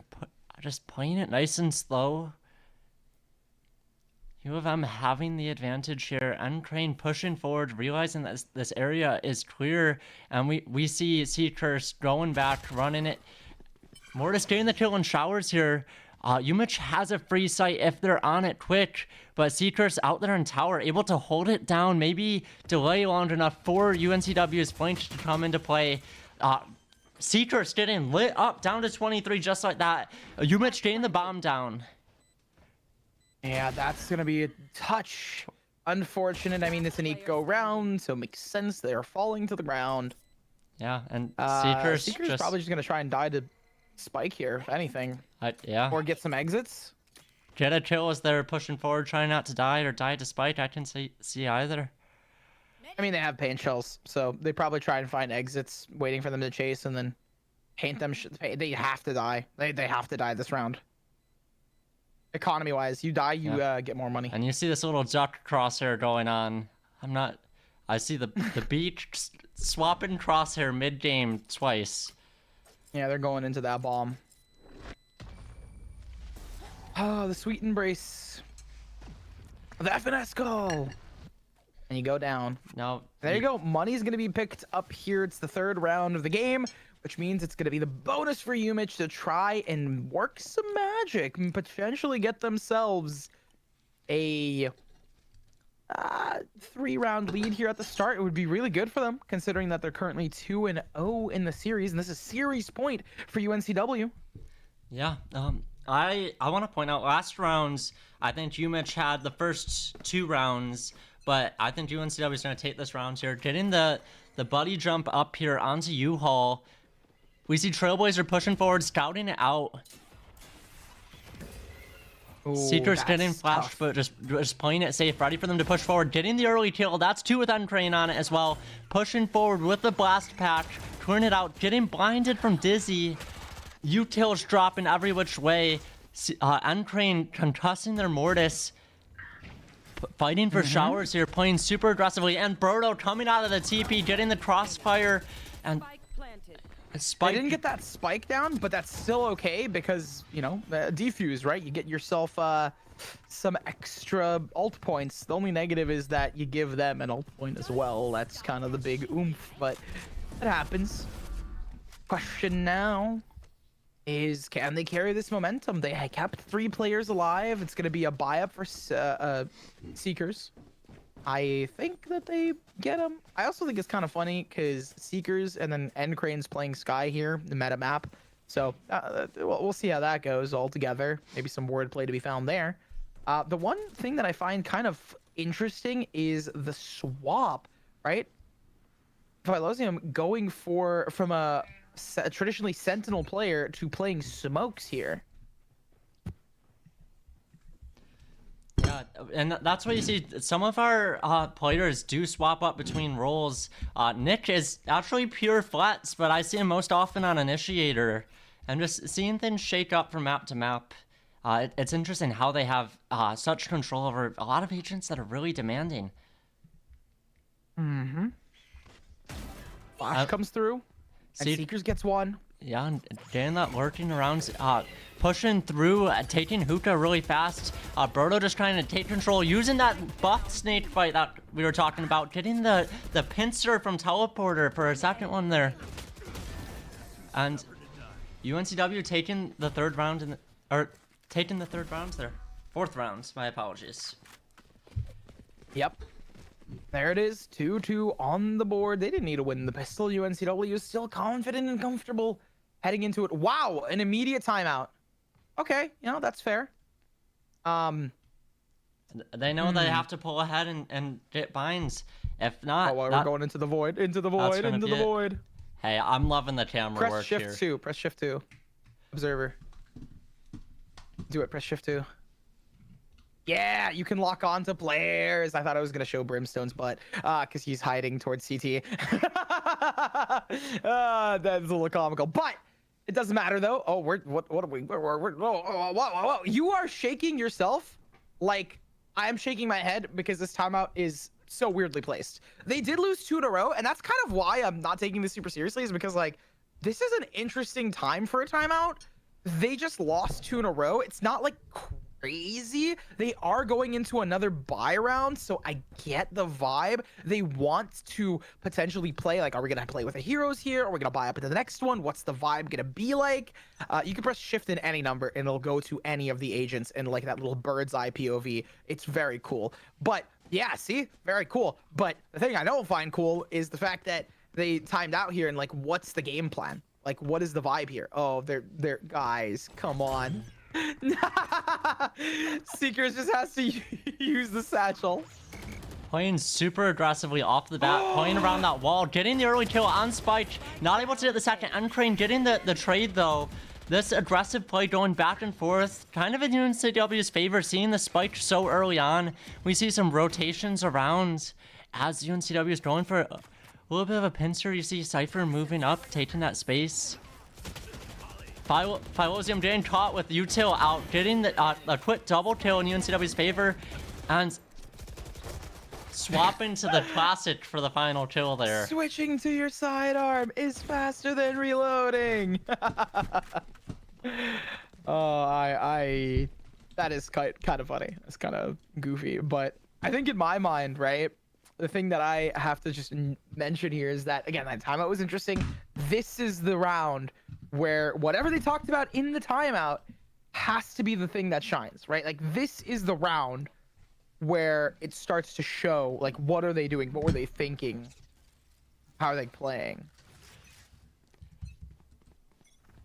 I'm excited to see it here. You see NCrane going really aggressive with the flash coming out of showers here, pushing forward, taking that space. And there's a second one of the guiding lights popping out here, going back and forth, fighting for that space. And Seekers, I don't think they see him on the flank. Mortis is not expecting him. And he's just holding down that territory. We see UMich pushing through showers here, taking that territory control, pushing through with Thrash, and then Thrash is gone just like that. Seekers getting the kill here on Corazon, and then just backing it off. They didn't get the knife. That's unfortunate. I thought it would be really funny if they did, but just not the reality to live up to. Mitch now. UMich. Yeah, I mean, they have themselves a raise rocket if they really want to invest into it. I doubt that they're going to. They are. Owen has been doing so well right now. We haven't really seen too much out of Owen, but it also could be one of those things where, like, this map is the map that they shine on, right? Absolutely. And we see Owen rushing out with the knife, getting shut down with that. You know, UMich investing in the Thrash this rounds too. I could see them invest. And there's the raise ult. Just as I was about to say it, if they get a kill with this, it's pretty solid. And then going for Kavi there, getting the kill. Turtles, Seekers swapping the crosshair yet again. We see Seekers coming out from the sky. That's 3 ults invested. They know where Seekers is. Seekers shooting, trying to get a kill. 3 ults for the rounds, though. It. I mean, this is the timeout that UMich played off of, and I guess that makes sense. It worked out for them. That's Pressure still to build. a big Seekers opportunity. has that duck crosshair, and they get the quacker. Unfortunate. Yeah. I'm questioning if UNCW is playing with their food a little bit. You see Seekers swapping back and forth between crosshairs like this.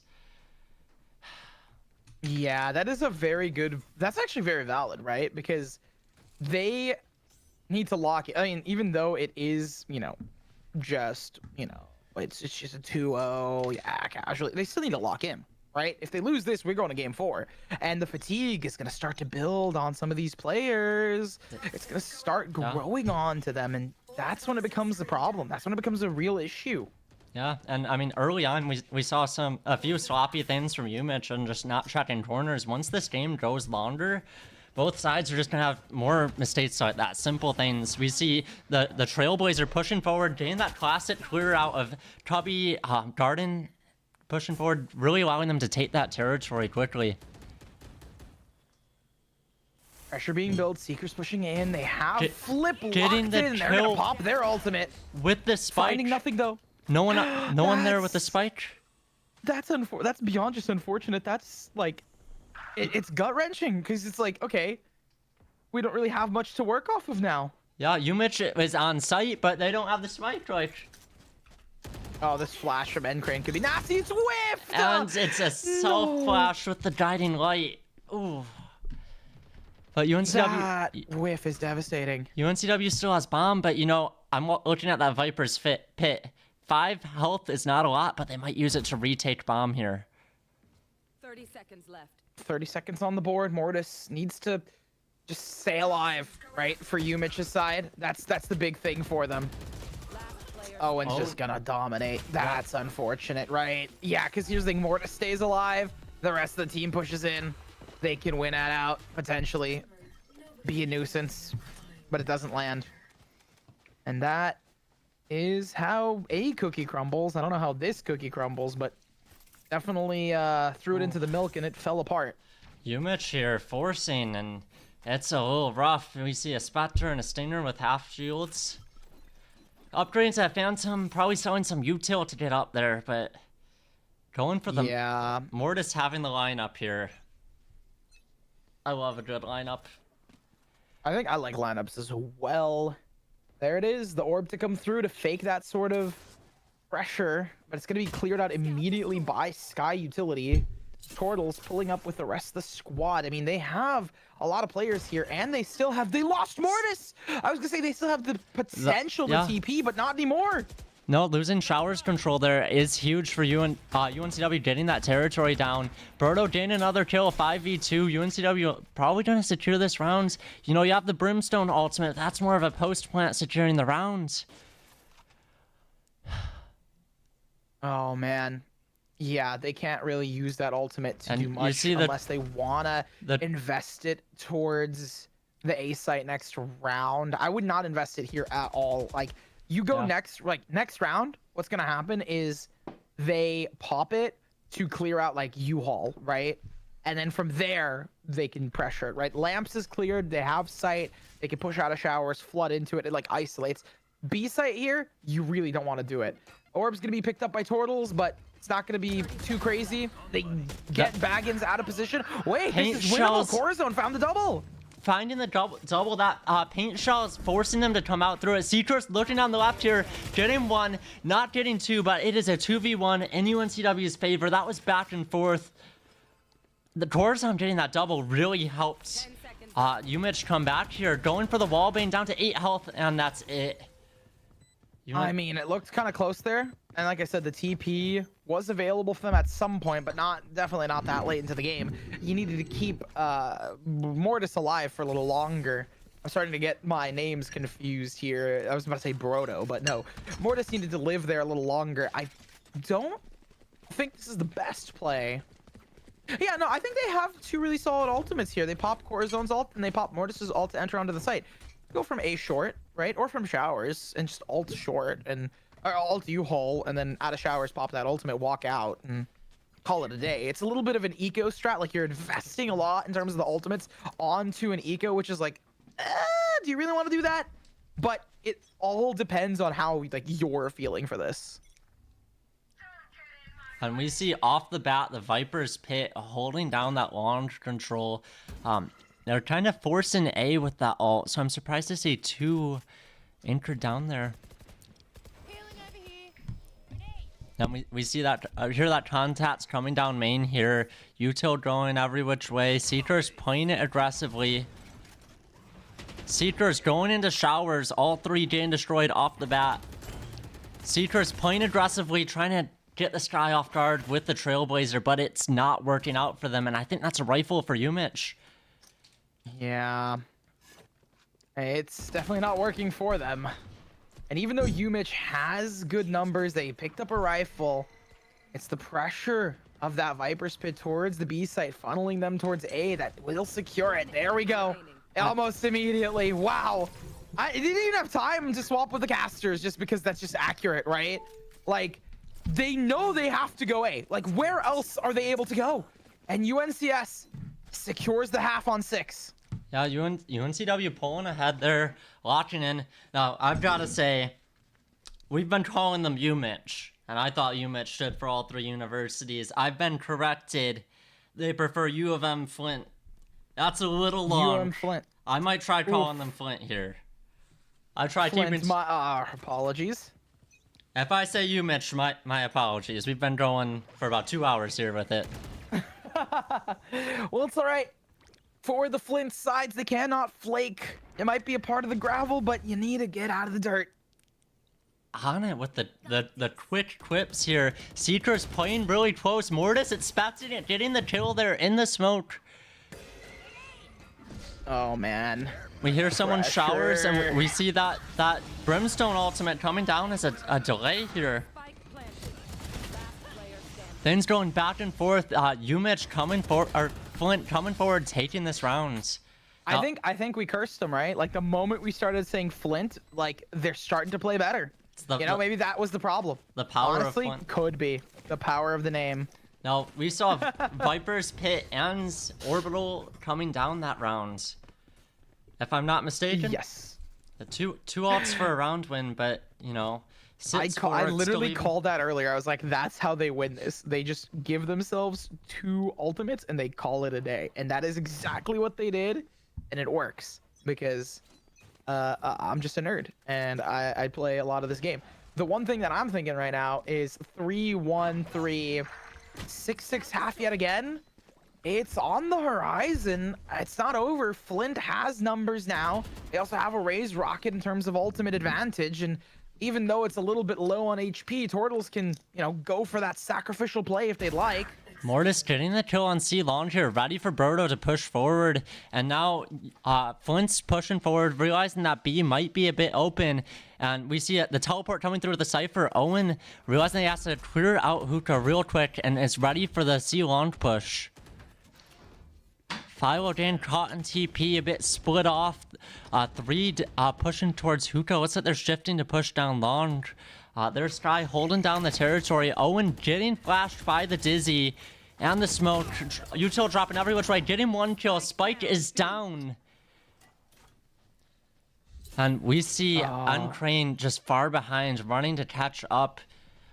Flint not going for a very open plant, just choosing to get Spike down.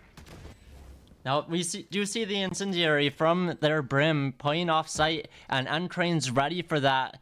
Ready for them to play off-site off Util. Corazon getting the kill on Phylosium. Brimstone probably going to just continue playing off-site. NCrane shooting through smoke. Crane's just like, I don't know what to do here. Like, you can't really re-enter because the post-plant position is just too strong, and at this point, I would be going for exits here to find the first, but finds the none. And unfortunately, it's gonna be done here. It's 6-6. This looks like a 6-6 half to me if I've ever seen one. And it's only because of the fact that Flint not only buffed by the name, but also just having that momentum carry. 3 rounds in a row isn't, you know, a lot. There's some changes that UNCW has implemented and some ultimates for information for them to gain. It's just a matter of how are they going to use them. Most definitely on the retake here. So the fact that they're fighting for control of showers, leaving some of these lanes open is interesting to me if they have 2 really solid retake capability ultimates. Now, we have Thrash and Showstopper coming up. Turtles and Repost getting the kills off the bat, immediately popping those Seekers. A 3v5. A is pretty open at this point. We see Owen coming through, taking that territory back in showers.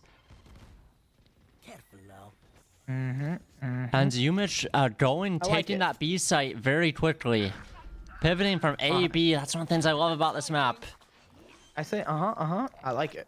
I think this is a pretty solid sort of synergy found. Flint is looking pretty good. They're gonna get this sixth-handedly as well, and it's just because the retakes have been a little bit rocky. There are two ultimates that they could have used for the side of UNCW, and 2 more for Flint that they just got, and we didn't see them get popped for UNCW. Right? That's kind of the big question in my mind. Is like, where did that go? Yeah, I forgot what round we were on, and I saw Showstopper and Thrash come out, and I was like, oh my god, they're throwing. Yeah, I know. I mean, it's like, okay, what's going on here? Wait. Yeah, it's the final round. It's 12 and a half. Yeah, I didn't think about that. It caught me off guard. I'm so cooked. I might be just a little too used to this game. No. I'm excited. Sit's going into the second half of this. Now, UNCW in the past, they've lost momentum going neck to neck and just losing it in the second half. So I'm hoping they're able to keep it up, keep it strong, close this out in the 3-0. Flint's put up a really good fight so far, though.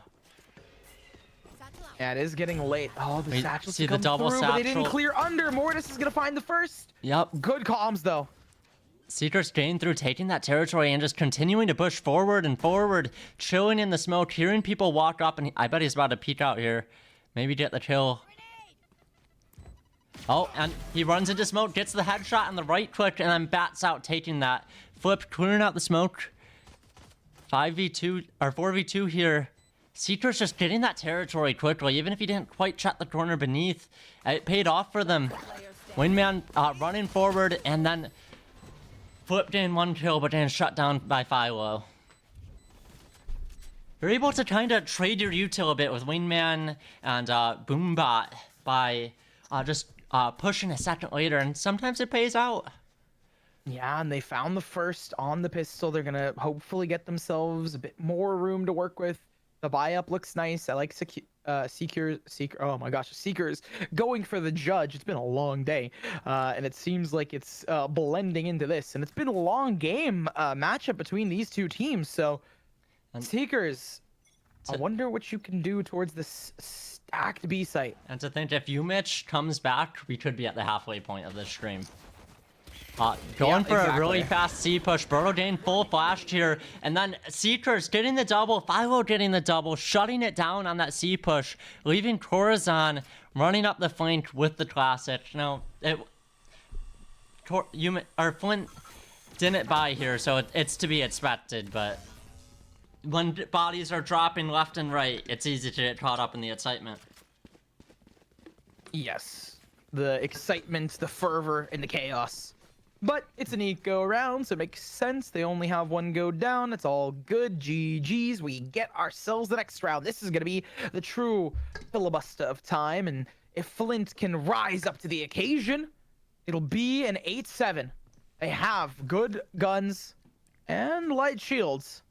So the coordination needs to be on point here for the side of Flint. They're if they out want to of lock money it with in. this, though. Tordo is playing aggressively in Cubby here. UNCW just trying to get that information. Paint Shell is dropping down. And Tordo's just still holding close here. Seeker's backing up. And UNCW could still fake it out and go to A through teleport here. Guiding Light coming over the map here. Owen getting the kill on short. Pushing forward, taking link territory, and just like that, UNCW has full control of Hall and of site. Let's rush. Oh, yeah. Ooh. Ooh. This hookah play from Flint is gonna be difficult. Because even though NCrane gets cleared here, they're still gonna be funneled in, so the retake's rough. NCrane getting 1 as well. Oh no, and then how do they fall out of hookah? They can't flood out. They're gonna be taken down so quickly. Paint Shells, Viper Bite, everything dropping down, and Hookah to take out NCrane, and it is left with Turtles 1v3. Bomb's taken, but you're just choosing to save. Maybe get an exit frag or 2 here before they have to head on out. Turtles is gonna run away, not wanting to join that fray. But look who's behind you. But you know, Turtles playing aggressively there allowed Philo to die from bomb, if I'm not mistaken. Yeah, that did happen. The We see a judge of Mortis's own coming out here. Seeing the judge play raising their own. And they're forcing here. Yes. We've seen good use out of the Forced out. Stainer. Stainer, Sheriff, and some judges. Good mitts of either range. Pushing up in showers, trying to play it close. Guiding light, clearing out garden, getting a ping there. So Flint here pushing forward. Tortles and Owen getting the trade back to back here. Owen getting 2. And they're rushing out. Owen's Site. gonna be on the site. They're gonna be able to get this plant down. I feel like, dude. I mean, they get the plant down here. And- They have 4 players on it. They're just gonna play this really annoying post plant with a spam, but they have someone on their flank. It's Mortis. Yeah, Mortis is And coming the up. pinch is just a little slow though. He got it a little caught off in Fountain, clearing angles, and it's taking him a moment. Might see a nice pincer here, but I see Cypher on This it, is too ready. slow. Yeah, NCrane getting the kill there, and then Mortis choosing to back off. And there we go. They fall back. NCrane's just going for that hunt. Is gonna spot out Mortis. Gets themselves some value. Mortis just holding out here. Catches off guard one more. Gets another. Okay. So solid stuff out of Mortis, but that's double digits attained for UNCW, who are looking to just wrap this up. Call it a day. Call it a W and win it out. Yeah, taking that UNCW. True. I like that. That's like the motto for the esports program, no? Yeah, It's gotta be. I've used it a couple times in some broadcasts, but I might be using it a bit more for our branding, you know? I love it. UNCW. I love it. It's great. We're the As only these guys are UNC lined up for it. school with W in the name. I've got your I mean, they're trail. poised for it, right? It ends with W too. I say they're poised for it because they have this information, right? Seekers is literally both in terms of the player and in terms of being used. The That double was no satchel value getting found. shut down so quick. Mortis on it with that flick. Repost about to go through teleporter here. UNCW pulling out, starting to split. Getting that kill on Seekers there really slowed UNCW's push. And then we see Util and then a quick double from Brodo and a triple. The flick I'm from the just dizzy. surprised that did not work. But they still have that Viper's Pit and the plant as well as 2v2, so they brought it back. Yeah, flicking from the dizzy to the triple kill, and then the Viper Pit coming down. UNCW really getting a strong round here. Repost catching Crane out, leaving it a 1v2. Will Brodo be able to pull it off here? And he plays aggressively, gets the 4K. And it's a 1v1. Viper's Pit is down. Repost gonna have to get lucky here. Dropping the Viper Pit, and Repost getting it with the classic, shutting down the second ace of the night. That was so close. You come so far, you try so hard, but in the end, it doesn't matter. No, it does not. There were some good plays that round. Mortis shutting out Seacurs's entry, the flicking to get dizzy, and then the quick triple. All to have it shut down with a classic after dropping Viper Pit. Yeah, that is just an unfortunate result. Middle of the road, middle of the pack, but the round differential starts to close. That gap it was wide, and now it's shortened up itself. Yeah, Two ultimates for Flint on the retake, right?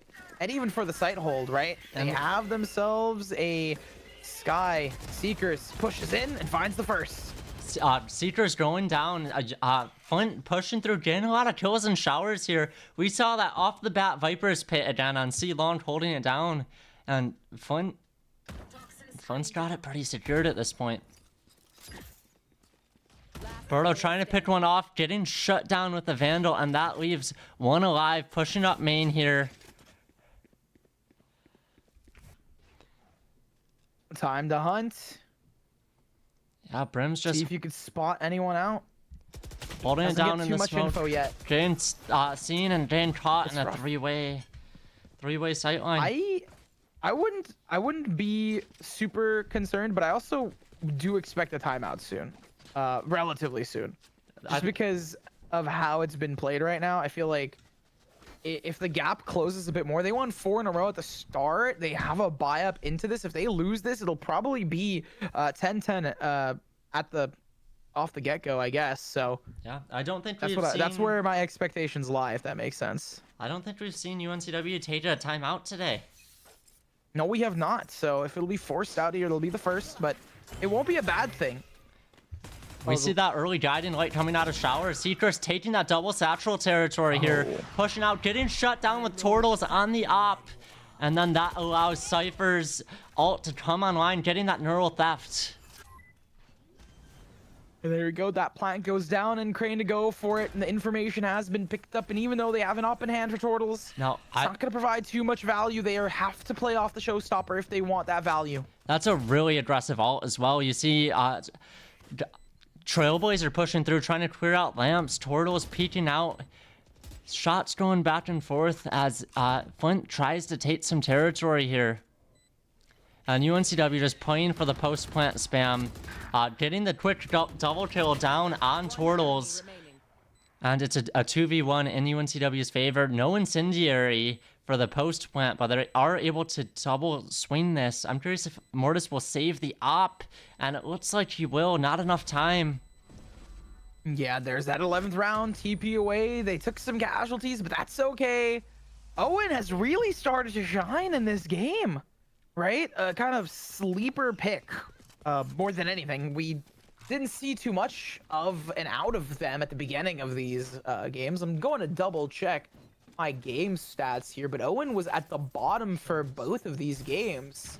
Okay, not true. They were middle of the pack on Ascent at 14-10, and they were at the bottom for, unfortunately, they were at the bottom for Abyss, but at the end of the day, they're shining bright here, and that just goes to show that every single player on this squad has flowers in their own right and stones where they can shine. We see Turtles playing super aggressively with the op, blast packing out of there, playing it a little safe. The double flash on Flint here, giving up that territory. Thrash running forward, a quick shutout again. Flint having no success with the Thrashes. NCrane getting the peak on Corazon. Turtles, holding it down with the op. We've seen that time and time again this game. UNCW going for their kind of signature AB quick rotate over, but Mortis is ready for it, and NCrane gets the kill there. They're able to get bomb down. 2v3. I'm seeing showstopper, but Seekers is going to give UNCW some valuable information. Seeing one in hookah, and they can tell their raise is NCT. Oh. NCrane having to get the Dizzy, and then they're trading off the Dizzy. Turtles getting the second kill with the op. That's what I'm talking about trading off your util.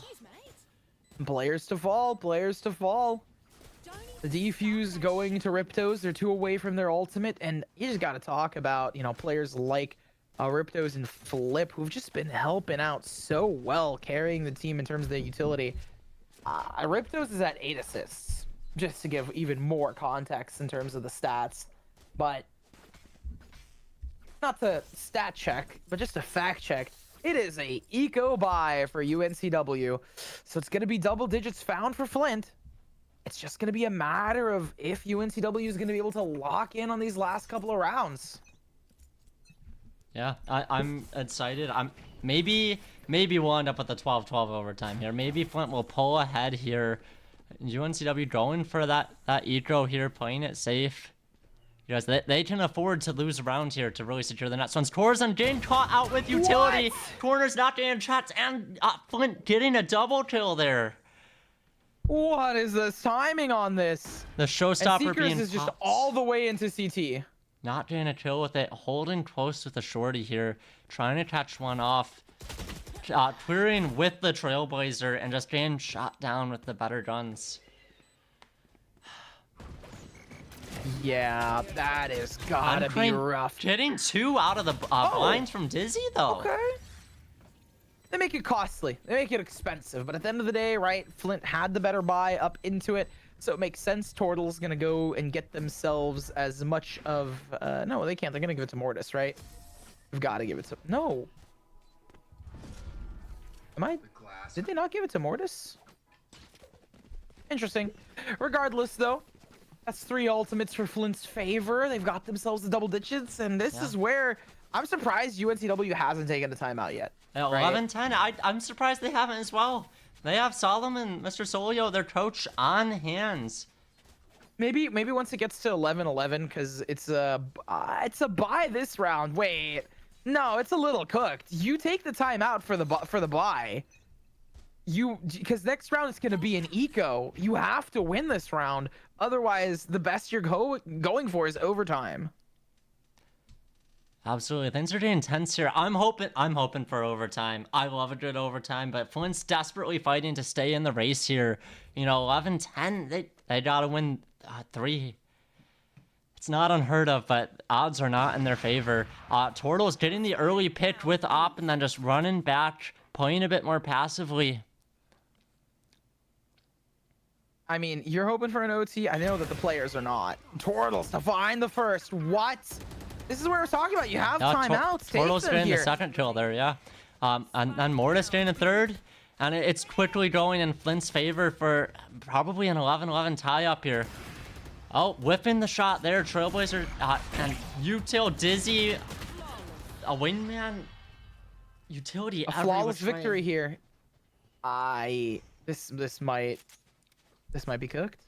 A little bit here. There's the timeout. I was like, because you take the timeout. You definitely take it previously. It might have been an error or mistake, but this might be difficult for them to come back from, right? If you think about it this way, they now have a eco round. If they win the eco, they get match point, but they're gonna have a rough bye unless they win a flawless eco, which is really difficult. Possible, but difficult. Flint, on the other hand, have a strong economy. 8K, 7K, 6K, 3K, 4K, 3, 4, 6, 7, 8. I should have done it in that order. But regardless, my point still stands. They got the money. They got the bling. They got the money. They got it all. I said money twice because of how much they have. And that's the thing. They also have ultimates to stack on top of it and really good retake ultimates on top of it. Yeah. So altogether, Flint should have a better chance winning this. So they're not talking about this round. They're talking about the next one. Most definitely, most likely. Yeah, and we're about to have Viper's Pit coming online. Same with Thrash. Flint hasn't had a whole lot of success with Thrash, but it's still a powerful ultimate. In the chat, we're doing a ton of love for Seahawks and Owen out here. We're gonna see what UNCW is able to pull out going into this next round. I'm a little nervous, If you play both sides, you can't lose. Have the britches been shaken? They have been. Hey, I'm hopeful. A sweep is not as fun to cast, but Flint's been putting up a really good fight so far. Yeah, and just look at this. They're just entering onto the A site, but there's one player towards the back you got to worry about. Seekers is taking a little bit of team damage, but it does not matter. They are towards Garden. What is Seekers up to here in the smoke? Still 5v5. UNCW having Hall's control and not much else. Still a 5v5. Seekers getting the first and the second with paint shells. Tortles getting a kill. Seekers and Tortles trading each other. Post-mortem. Orbital strike going down. Repost trying to get a kill here. UNCW fighting for their life and pulling ahead on the eco. They did. Yeah, this is crazy. A thrifty round victory being cooked up. All right, I didn't know your game, I did not know your game, NCW. I did not know your game. That was a shake-up there, and we might be going into. We might be going into this might not be overtime. This might be a 3-0 at this point. It might be. Right? They needed to win this previous round if they didn't want overtime. I'm amazed. And they did win it. So realistically, they had the timeout. They've talked about they definitely talked about that thrifty because there's no way that plan was just cooked out of nowhere. So they're talking about that. They talked about this round and how they counter it. They're just taking showers control. They found another gap. Yeah, getting that early showers and a rush onto site. They're executing. Bomb's going to be down in a moment. And suddenly, Flint's playing offense here as UNCW has complete site control just like that. They're pushing out double satchel from their raise. One enemy Oh, whoa, remaining. whoa, NCrane and whoa, Seekers. whoa. And that might be it for Flint. It might be. 1v3, Still Mortis but left alive in a 1v3. Viper's Pit. I don't think the Trailblazers. Oh, the Trailblazers saw him there. They know he's there. Not getting not shooting Trailblazer down. And Seekers closing it out here. Attackers win. And there it is. GG's. Good games. And it's a solid 3-0 going in favor of UNCW. You talked about how you believe it'll be a 3-0, but dang, what a story. Starting from a intense, but unfortunately a stomp of a game into two back-to-back nail biters. Yeah, I really appreciated the fight that Flint was able to pull up. We see Seekers saying that Turtles killed Seekers 11 times and Seekers died 17 times. So we really saw that fight between the Jet and then the Rays and Rays. I want to give a quick shout out to UMF Esports' broadcasts because they were covering this as well. If you want to see a different perspective, you can tune into their channel, but this was a really good broadcast all around. We saw some really close fights. I think Owen was really pulling ahead. We're going to get some stats going for him here, but Owen... Oh, yeah. Owen did a great job. Seeing that 1.28 KD again. Little lower cast, but I think he was able to hold it down here, really playing well. Yeah. You just gotta you give him a decent amount of hype. In my mind, in my eye, I'm just thinking to myself that this entire squad for UNCW definitely is a lot stronger than it looks like. Like, it is. These guys definitely have played together. Like, you can tell this is how long has this team played together? I'll just ask you bluntly. I think we've had 2 newcomers this season, but the amount of time they spend in the lab, every time I go into our lab, I'm seeing a few of them in there. The time they spend together, the synergy they have, and they're running scrims 2 or 3 times a week. You see it. Hey, I mean, that's the vibe, right? You build up that synergy, you go forth. They are going to be the NECC grand champions here for UNCW. Huge props to UNCW here for winning it out on the home turf, on the home stream, and on the home stretch. I think you got to give a huge shout out to everyone here. Obviously, I'm a newcomer. I just kind of got brought in here, so I don't know the game or the players that well, but I am so happy to be brought on. I just want to say my piece. Thank you, guys. Appreciate y'all for having me, and obviously Vivian is gonna wrap us out here and give all the final capstone notes. Yeah, UNCW ending the season strong. We see smiles on our players' faces. They were able to really secure it, lock it down in the end. It's been a wonderful season, growing with y'all, locking it down. I'm excited to go into next season in the spring. I think we're going up a division. We had it lots down with, I think, a finishing 9-1 main season, including playoffs, and a 3-0 in our placements. It's clear we have it lots down, and we're ready to move up and advance. We see the team gathering around here, smiling, looking over at Seacurs's computer in the corner. It was a pleasure to have y'all on our stream. Once again, check out UMF Flint's esports channel on Twitch. Try getting that other perspective, see what they were up to. But it was a pleasure, and I hope y'all have a great rest of your night. It's been Vi, and it's been the Nerds Corner on Twitch.